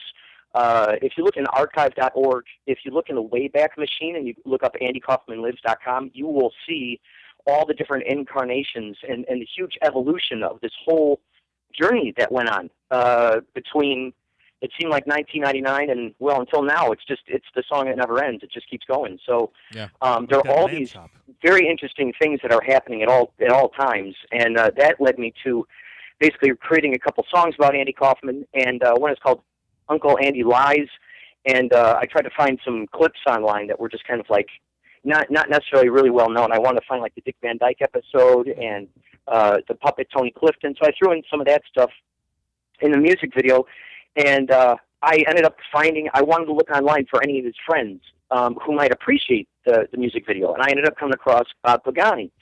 And so I saw his Sly Craft Hour, and then I found his email address, and I looked at some of the stuff he was doing, and so I sort of met, if you want to call it that, Bob Pagani, just, online. I've been in contact with him over the years, and just creating things with him, and so it was just an honor that he told me that Al Perinello, you guys know who Al Perinello is, right? He runs the Andy Kaufman Awards. No, I've missed that. I got everything else. Listen, when I looked up Bob's name, I got wrapped up in the whole how to pronounce it. No. He spent hours. Right, yeah. No. Oh, yeah. No. Yeah, it's like Kaufman or Kaufman, right? No, well, he's talking about Bob Pagani's name. I wanted to make sure I got it right, but no, Kaufman. But also, I got wrapped up in the whole hoax thing. I found that fascinating. The whole him and the hoaxes and playing his role in the hoaxes. I thought that was amazing. But who is? Oh, yeah. Yeah, that's great. Yeah, stuff. and the fact that Alan Abel just, Right. is the one who taught Andy Kaufman how to fake his death. You know, he grilled him on that. Right. Wanted to learn all different angles to So- that, So that's really interesting. So let's say 30th anniversary of his death. He finally comes forward. Andy Kaufman lives. He's still alive. What has he been doing these last 30 years? What is your prediction? Right. Well, if you follow the myth that's kind of been unfolding over Twitter and online and everything, basically he's been living in Albuquerque, just kind of keeping to himself. I mean, as if you follow that line of thinking, and if it's true that the man who lives in Albuquerque is truly Andy Kaufman, then that's what he's been doing, just kind of hanging out at Walmart, working at a Circle K, and just basically looking like Elvis. And well, but Jordan. Yeah, I don't know if you were listening earlier. I have a theory that he's actually Kristen Schaal. What do you think of that? Who's that? Kristen Schaal, the actress, because her face is big enough to actually be a mask. You're messed up. Jordan's being an ass. He doesn't like Kristen Shaw's face. I love her. I got Google right here. Hold on. Kristen Schaal. Oh yeah. Kristen Schaal. Yeah. She won the Andy Kaufman Awards. Yeah. Oh. Touché, We're on the trail. Sir. Very nice. No, I've seen the. Yeah. Listen, I've seen the grainy Bigfoot videos of him walking out. So I don't know if I don't know. It doesn't. To me, it doesn't look like you haven't seen him, Jordan. But I went online. They actually have videos of people have been sitting in cars taking videos of him. That's Andy Kaufman right there. Are you buying that? Dude, listen. Let's think about this. Would you like to buy that in your mind? Would you like for that possibility to exist? Would you like for that to possibly be him? Are there any discount codes available? I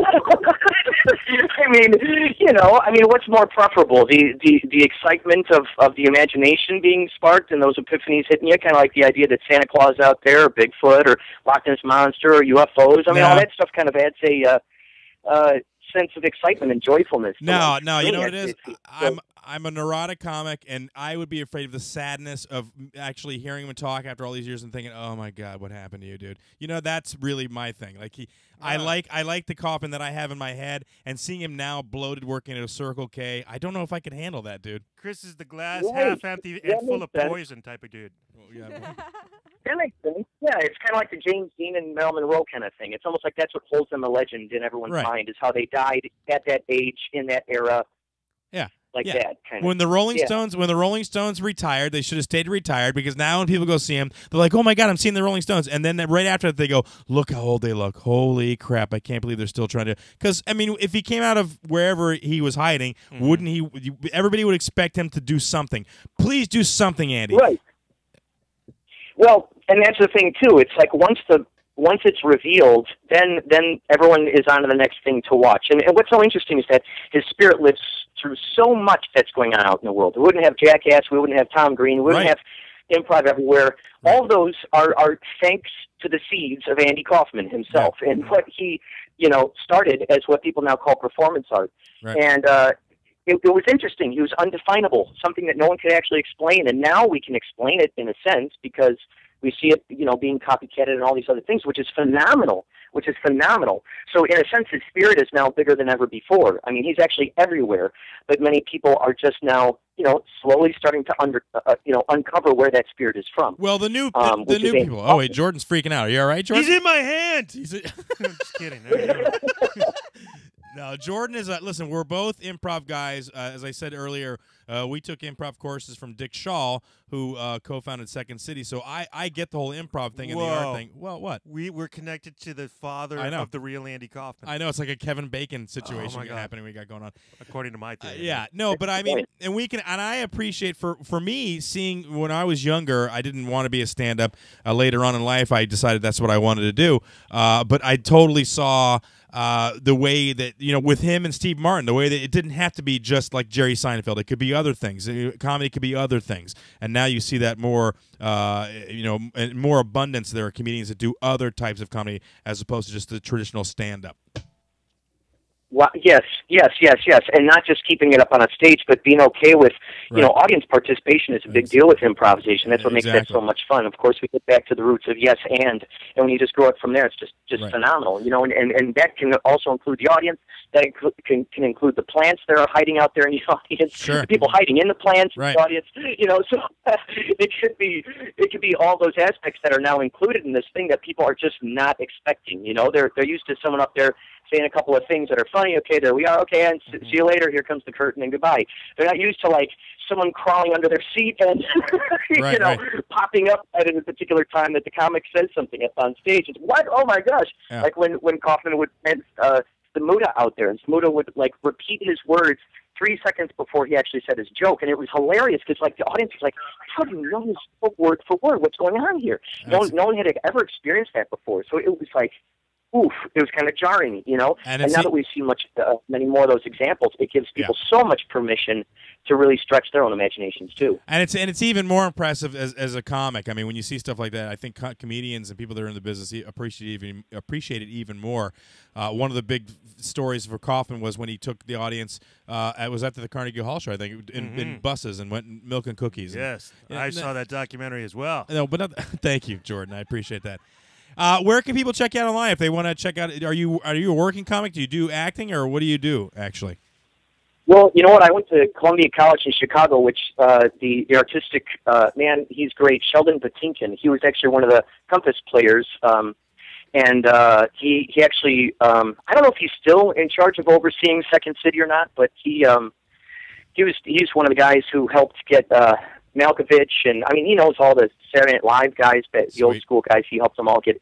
He also helped edit SCTV, and just a great guy, man. Just a phenomenal guy. So I learned, I learned some improv out there in Columbia, and I was in a few improv groups, and it's just something that's always near and dear to my heart. I help teach kids improv. I actually did a class today, and it's such a big deal when little kids see adults who are not have not turned into these bitter, encrusted, moldy people. But adults, there's playfulness in the heart. Exactly. And it's a possibility. Adults who like to play. We've done improv. We did improv for 8 years, and we did high school shows and little Christians, kid shows. It's a blast, dude. Have a lot of fun. Now we like to lie to children. I like to do that.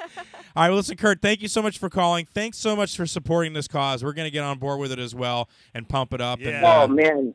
Yeah. We're so excited, and thank you for utilizing any of the contacts, that you know about who, I mean, this is really just such a fun thing to know that we would be able to do something like this. And the fact that actually this, in a sense, is very Kaufman-esque in the sense that for Andy Kaufman to be in there, I mean, that's phenomenal. This actually shows you how dreams can come true. It starts in the heart of a little kid who's always wanted to wrestle and just, looked up to these guys, and now all of a sudden he gets into the WWE Hall of Fame. I think that would just be phenomenal. So I guess if there's anything to take away from this is that just know that you are Andy's army, not just you in the sense that of you guys helping us out on the podcast, but like you, the public, anyone who's listening to this is anyone who has any sort of love or appreciation of Andy Kaufman's work. I mean, you are truly the people who can help bring this thing to light. So any opportunity you can to just send Twitter messages to WWE, just playfully nag them a little bit. Maybe put up some of the videos. There's an Andy's Army channel on YouTube, so there's always new promos. Those come out. So any of those things to kind of like just know you're all part of the circus and all part of Uncle Andy's Fun House is just it's just where it's at, you know. Yeah. Hey, thank you so much for calling the show. Thanks for supporting us, and we'll support you back. Thanks, Kurt. Cool, man. Thanks a lot. I'll be tweeting you guys a lot. All right, there you go. Good. We're going to put links up to all his stuff on our Facebook page. Check us out there or whatever. Andy's Army. All right, we got another caller on the line. State your name and purpose. What's up, guys? It's Zach, and my purpose is to speak about the Andy Kaufman thing. Oh, for God's sake! God! I wanted to talk about curling now, not Kaufman. No, I'm kidding. Go. You're a curling expert. Listen, Zach on the line, as you know, one of our youngest comedy correspondents. Can I even call you comedy correspondent now that you're over at Nolan's camp and you're a prodigy and all that crap? I know. Yeah, he's cheating on us. Ouch!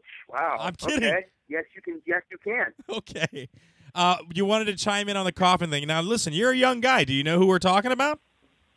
Absolutely, man. I go back in the archives and see Andy Kaufman get punched right in the face by Jerry the King Lawler, one of the greatest moments in history of professional wrestling.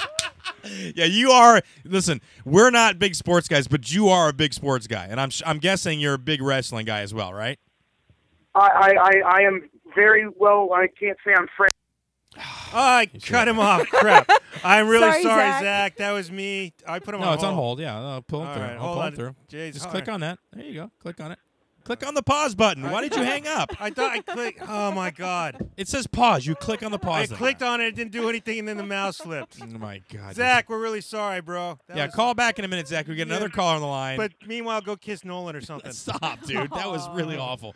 All right. Because I'm sure he had something to say. Go. I know. Go ahead. Caller, state your name and purpose. Oh, every bloody time. Stop it. Good God. All right, Holy- tell us about your Andy Kaufman memory, Petchra Chelli. Andy Kaufman. Oh, that's right. You're having an Andy Kaufman show tonight. Nah. Huh? Well, it didn't. Yeah, there's Zach. Add him to the phone call. Yeah, for hold a on. little All right, bit. Yeah, add. Zach, we're sorry, but we got Petchra Chelli on the line now. No, too, now we got so- two people. Now, listen, hold on, Zach. Petchra Chelli, you Kaufman, do you know who he is? Is he big in England? Yeah, of course I know who he is. The guy's a legend, you know. Yeah, yeah. I mean, he's right up my street. He was a right knobhead, you know. He used to just go on TV and try and upset as many people as possible. Mm-hmm. And everyone hated him for it. And then afterwards, everyone wanked him off saying how funny it was. I mean, yeah, I really liked it. I thought it was funny. Yeah, no, he's a brilliant guy. It's amazing the people that come out of the woodwork for this whole thing. Zach, you were going to say something before Jordan cut you off. Because I'm a dick. How dare you? Anyway, That's it? no, I was saying that, you know, I know some of these people personally, some of the professional wrestlers doing it now, and I definitely think that they agree that Andy Kaufman should be in the WWE Hall of Fame. Whether I agree with it, well, you know, that, you know. What do you mean? that's a Whoa, completely whoa, different whoa, story. whoa, whoa. What do you mean you don't agree with it? How come you don't agree with it? What the hell's wrong with you, dude? All right, well, here's the thing. Oh, I cripes. don't think that somebody, I mean, let's get this straight. Was Andy Kaufman a professional wrestler employed by the WWE to wrestle weekly? Doesn't matter. Yeah, It no, doesn't I matter. mean, He wrestled a lady. He broke all kinds of barriers. Actually, I believe the lady pinned him twice, if I'm not mistaken. Yeah. Broke barriers, Well- Zach. Didn't say he won. okay. All right, Yeah, that all one. right, all right. No, okay. Listen, you're a young guy, I understand, but they do induct celebrities into the Hall of Fame, and I don't think those guys were employed on a regular basis, right? No, and you know what? And you're right. I don't think Mike Tyson deserved to be in the WWE Hall of Fame because he had 2 appearances. Yeah. I don't think that, let's see, who else was in there? Is Mr. Now, T there's in a there? few others that I Mr. can't T remember. should be in there. Who used to be in there? Mr. T, is he in there? Booker T is not in the Hall of Fame, no. Booker T. Oh, no. Mr. T. Mr. T. Mr. T. God, you fool. I pity you. Yeah. I can't hear you. Mr. T was in the Hall of Fame, I believe. See, yeah, no, so that's ridiculous, man. If they're going to put Mike Tyson and Mr. T in the Hall of Fame, why not? Andy Kaufman Fonzie. wrestled multiple times on huge stages, and as you listen to Bob say, really promoted wrestling to a lot of people that would have never watched wrestling. Even Never. to England. That's why wrestling's popular in England now, right, Petchra Chelli? It's all thanks to Andy Kaufman. I mean, we had giant A-stacks and Big Daddy and all that crap. There wouldn't have been anything if it wasn't for Andy Kaufman. He revolutionized the entire Well, not sport, but you know what I mean. For the entire English-speaking world.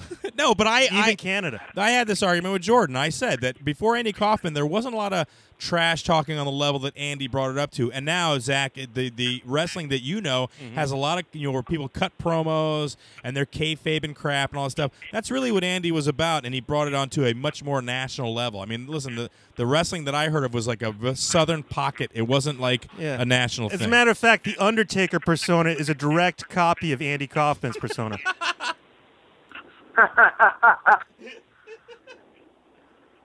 Zach, are you still there? Yeah, what are y'all doing? JB, come on. JP? JP Who Morgan? the hell is JP? I am an investment banker.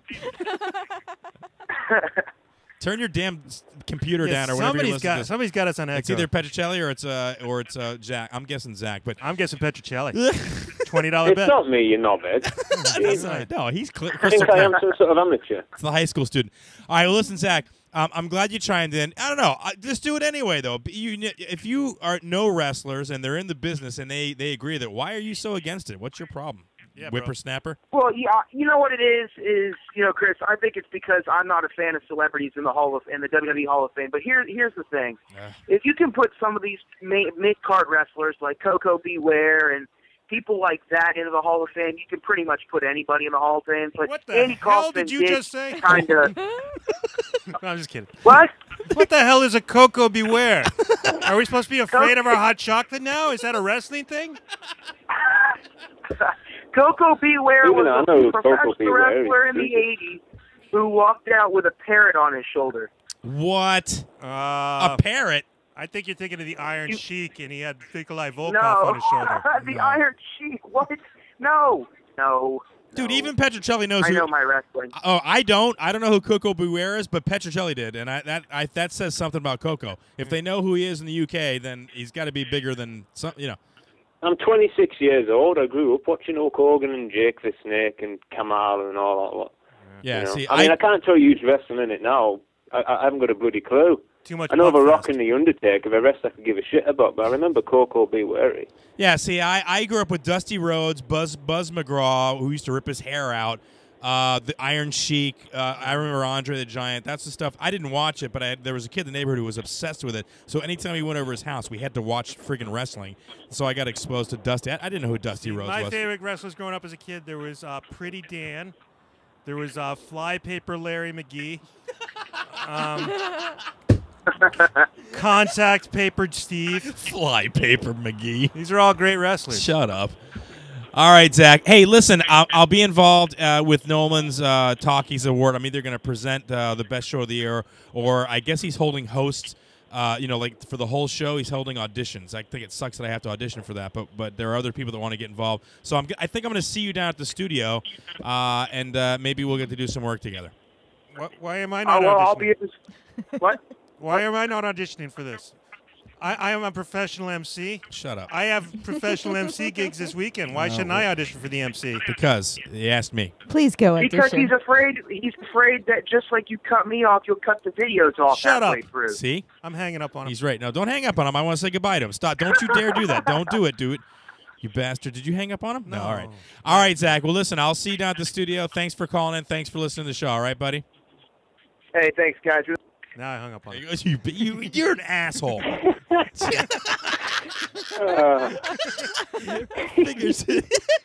We had so many guests tonight I couldn't hang up on. Zach, Dude, you do that. I would love to have Laz on the show, who also has like some confidence, but he won't because you've hung up on him like 3 friggin' times. And I'll hang up on him again.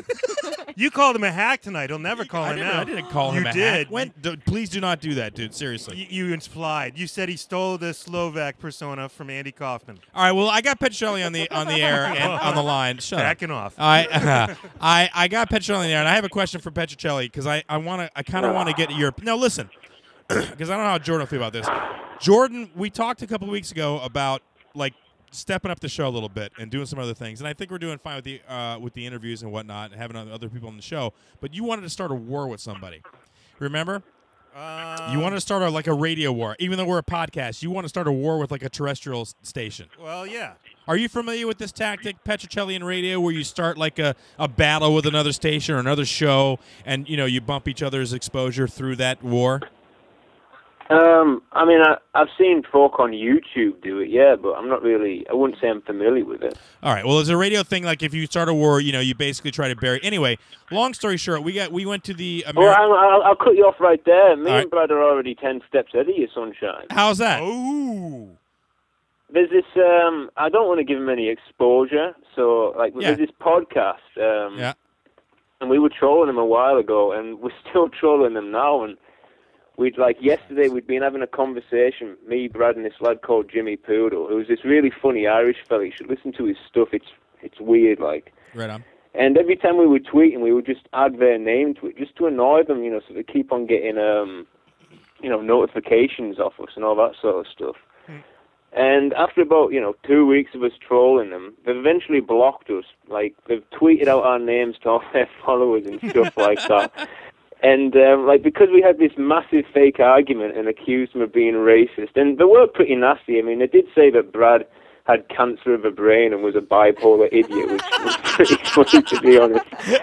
But, I went on their Stitcher today to have a look at the reviews, and someone had obviously seen all of this and was just like, they're just racist, they're just they're horrible, horrible bigots, homophobic, and all this sort of stuff. So we're actually getting the ratings to go down a little bit. I mean, if you ever look on my Twitter and have a look at the last, no, not the last picture I tweeted, but the one before that, you'll see it's like a picture of them. And it's you won't be able to read it out on air, though. It's pretty harsh, like. That's funny. Ours is a little bit different in that we went to the Tampa's Got Talent auditions for the 102.5 The Bone, which is the terrestrial station, and somebody on that we know, and I don't know him personally. I've bumped into him in comedy clubs and stuff like that, but he's another local guy, and he got the gig, and he's on The Bone now. And he's had local comics on there that I know I'm not great friends with, but like Steve Netta, who's been on this show. Mm-hmm. He has Steve Netta on there. So I just sent him a message. But before I say that, Jordan's idea was, let's start a war with Johnny Bell. Because we want to ride the bone. It was Petchra Chelli's. I'm listening. Yeah. Well, he wanted to start a war with Johnny Bell, and I said, look, I don't want to burn any bridges. The guy's on terrestrial, and the station is still going through transition. So if we can get on, it'd be great, if we could get a show on there.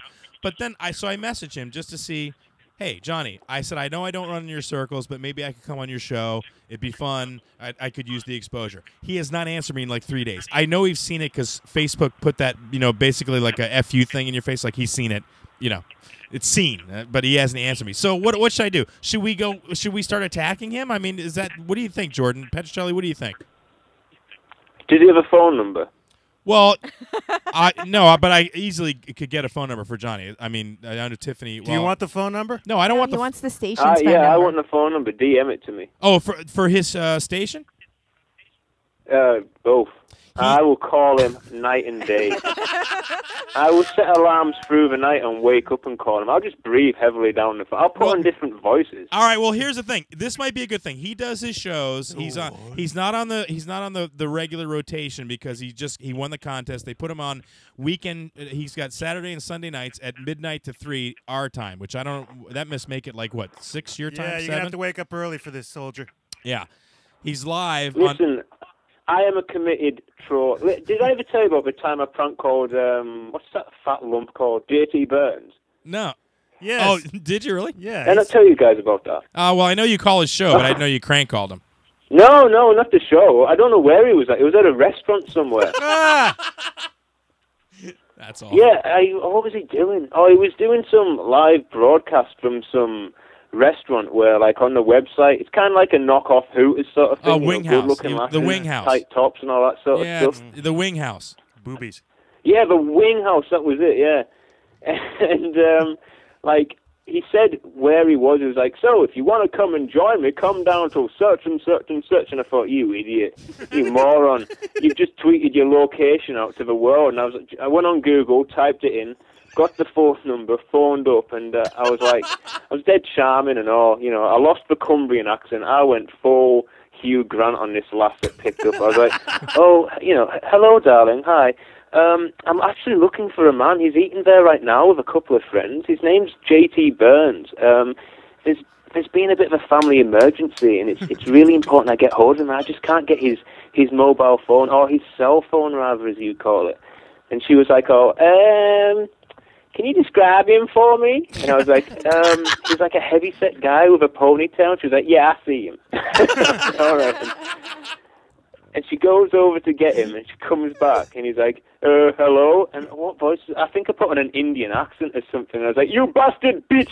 Why you been saying this stuff about my wife? And all this stuff. And he was just like, I don't know who this is. I started screaming at him. That's in awesome. the end, he just hung up and ran away. Oh, my God. I wish there was a way you could I don't tape think that he ran. He might have twaddled off. But. Twaddled off. Yeah, no, but that's I'm sorry, Johnny Bell has a show on The Bone. It's 1025 The Bone online. They have a website. He does his shows Saturday and Sundays from midnight to 3. It's a live terrestrial show, call-in show. You can call in anytime. I don't want to, I don't know. I just feel bad. I just wanted to get on the show, but because I'm not in the younger circle of comics, I think he kind of blew me off. And I thought we were kind of cool because when we did that audition, I went over and had lunch with him. We hung out, had a slice of pizza, and he was cool. He knows who I am, but we just don't hang out. I don't hang out at the Improv, and I don't open for Ralphie cool May. Yeah, you're not good. Enough. Whatever. You Tim Kidd hit him. How did somehow. you can't even say that? You can't even get that sentence out of your mouth right now. Nonetheless, we are now officially at war with Johnny Bell. Is that it? Is this the go? Shots have been fired. Shots have been fired. We've got our under-bridge dweller ready to go. But here's my question, though. I know, Petchra Chelli, you think I'm a big softie. Am I being kind of paranoid, or is this just a good opportunity for you to get into some shit with somebody? Well, it's all a laugh, It's nothing malicious or anything like that. I mean, I just a did war. call JT Burns when he wasn't at home. I could have figured out what his house number was or something like that, because I know people that are good with that sort of thing. But I thought, no, I won't invade his privacy. I'll do it somewhere, So you're not doing anything harsh by winding this person up. I'm sure he'd do it back to you. And if he doesn't, so what? It's fun. Yeah, no, that's true. And here's the thing. The station right now is getting a huge bump nationally. So if you call into a show, it's big exposure. There are a lot of people listening to the station right now. Cowhead's afternoon show is blowing up nationally. It's a top. Lots of people you don't know about. No, but I mean he doesn't know. But here nationally, as far as talk radio, it's one of the first FM stations to go full on talk, it's a big deal in the country. It really is. Well, yeah, get Crystal to DM me, the details and stuff like that. I'll do that. I'll do a little bit of reconnaissance. I'll do that. And then I'll just annoy the shit out of him. Yeah. Shots Oh fired. my God, he won't know. And you know what? Johnny's a great comic. So and he's kind of gruff. I think he'd like Petchra Chelli, but I wonder how he'll react. I'll have to listen to the show. You have to let me know though. Please let us know when you're going to call in because I need to listen to the show. I will get up at 2:00 in the morning to turn on the radio. Yeah, DM me. When No, you I do will. It. I totally will. I want to hear it. All right. Well, what have you Is think? it soliciting? Is that what you Yanks call it? Soliciting? Nah, I don't Yeah, know. baby. I guess. Yeah, is it?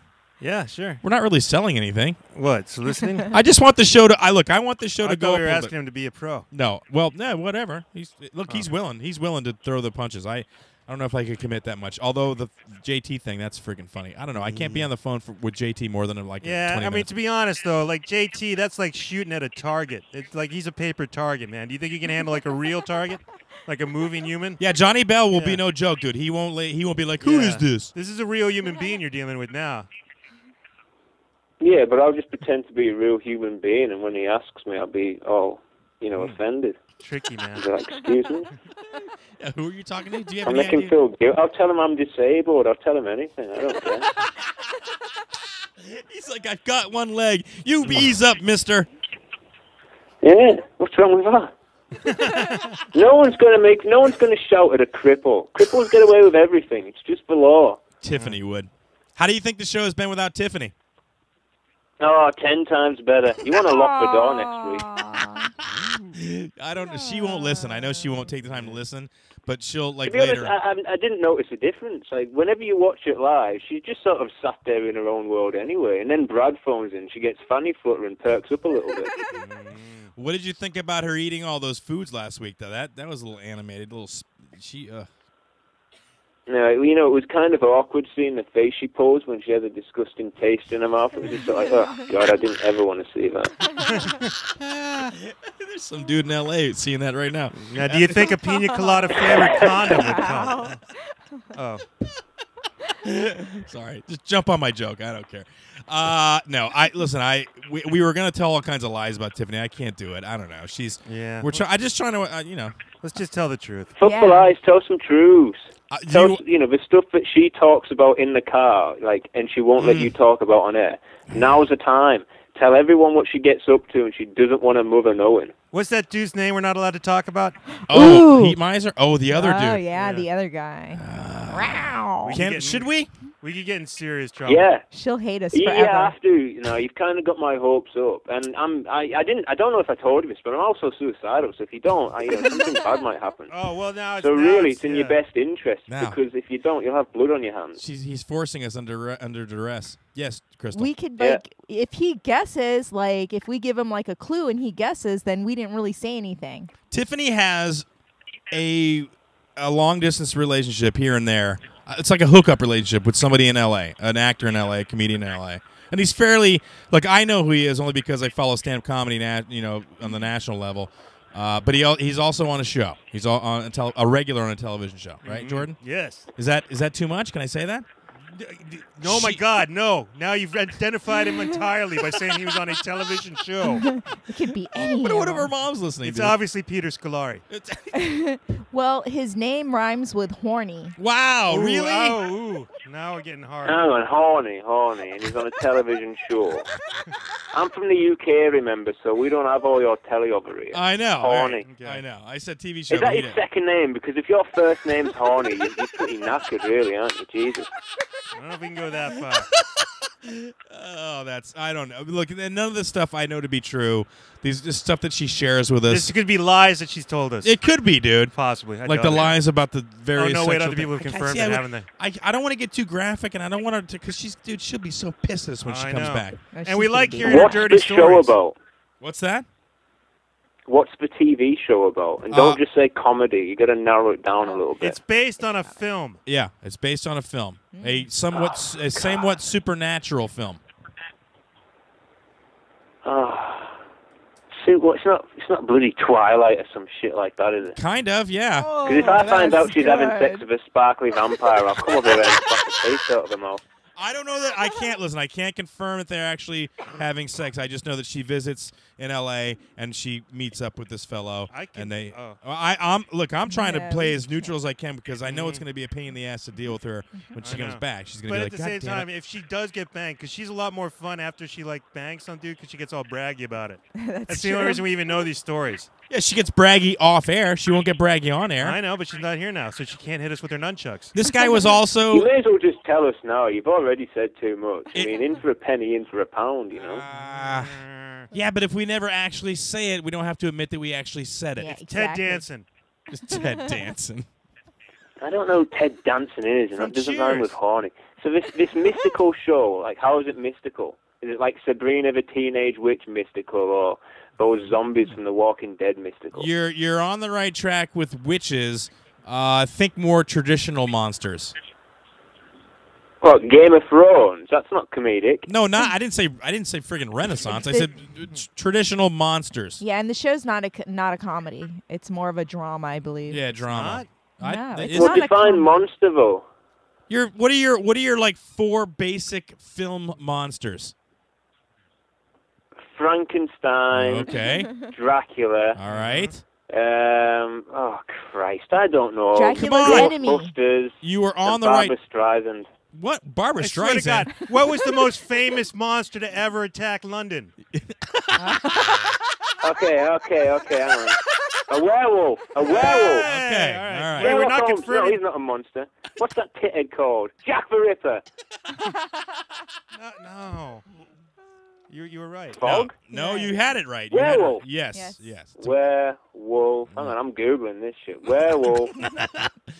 Now Google TV. horny werewolf. See what comes up. Make Google. sure Google horny Make sure werewolf. you turn off safe search first. And now he's not the lead. He's not the lead in the show. He's not a No. lead. No. Is it called Hemlock Grove or something like that? No, it is not Hemlock. I think it is because you're giggling. No, it's not. Oh, it is. No, it's not. No, that's a show about Socrates. Yeah. Oh, for Ba-dum-bum. Christ's sakes. It's a, yeah. And Werewolf TV series. I'll find it. Oh, I know you will. Oh, yeah. I know you will. And I'm going to get in big trouble after this episode. I know it's going to be guarantee. tweeted. But she's going to see the tweet as soon as She's going to be lands. so pissed, dude. She's going to be out with Amy Ashton, and she's like, "These sons of bitches, man. I leave for one night." Is it called Bitten? No. No. Oh, for fuck. Should I tell him what network it's on? No. No. Yeah, too you easy. should do, yeah. No, it's too easy. Yeah, it would be way too easy Well, to I'll figure just it out. name all the network. There's ABC. Yeah. You've got NBC. Is that a network? Well, those are broadcast cable. networks. It's a cable network. Oh, for God's sake. Fox. That's a network. HBO. Yeah, HBO. I'm not even sure you spell bloody werewolf, if I'm being honest. Werewolf.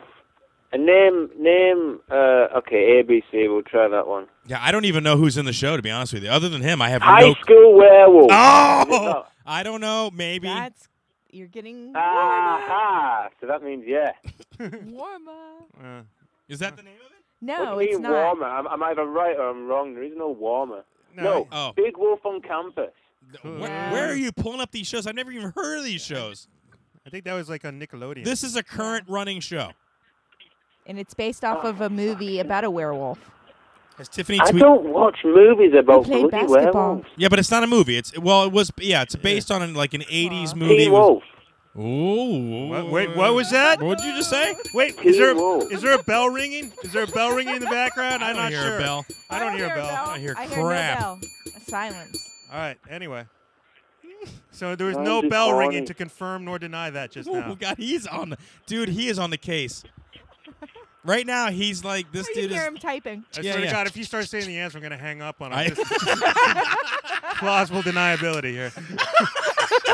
Wait, is the werewolf's second name rhymed with horny, or is it the actual guy's name? The guys, the actor, actual yeah, maybe, actor's name. Maybe. probably, Like yeah, maybe. probably. Could be a Could be. girl. Could be a girl. Yeah. But it is I not. doubt it. So. It's not the lead. It's not the No, lead. it's. I can't even tell you the character now because I you'll know know it. I know the character, but do too. then it was zero right in because he's on IMDb right now. I guarantee. And the girls don't like him. My niece watches it, and she said that that's Easy. the least favorite character. Wow. Hey, do you remember that show that Jerry Van Dyke was on? I think it was called. what I'm was too it? busy reading Hogan. Is his second name Hogan? No. I know, like No. horny. There's not many. There's no one with the second name Orny. I didn't say it was a second name. Ooh. Well, yeah, but to rhyme with Orny, it's only going to be Borny, Corny, Dorny, Warny. I mean, it's not going to be Shit or Wesley, is it? It's like he said it 9 times. That's awesome, dude. Oh, you're fucking funny, dude. I'm looking. All right, It's well, not going to be Go Lightly. All right, well, listen, this is what we'll do. You research it. Tiffany will be back in the studio next week. You can call in and talk to her about it.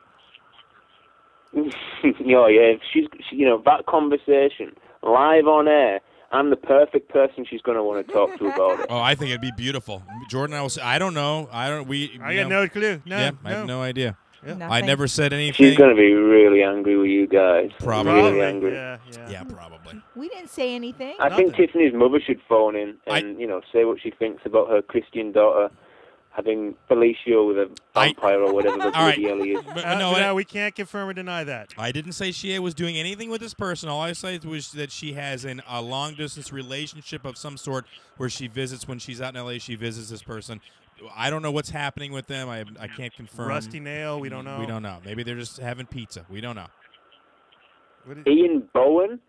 You are so far off the course. Dude. All right, listen. I'm just going to read out everyone's name. No, save it for next week. Call back next week, and you can ask her about it. She's not going to say shit, though, is she? She will. She always does.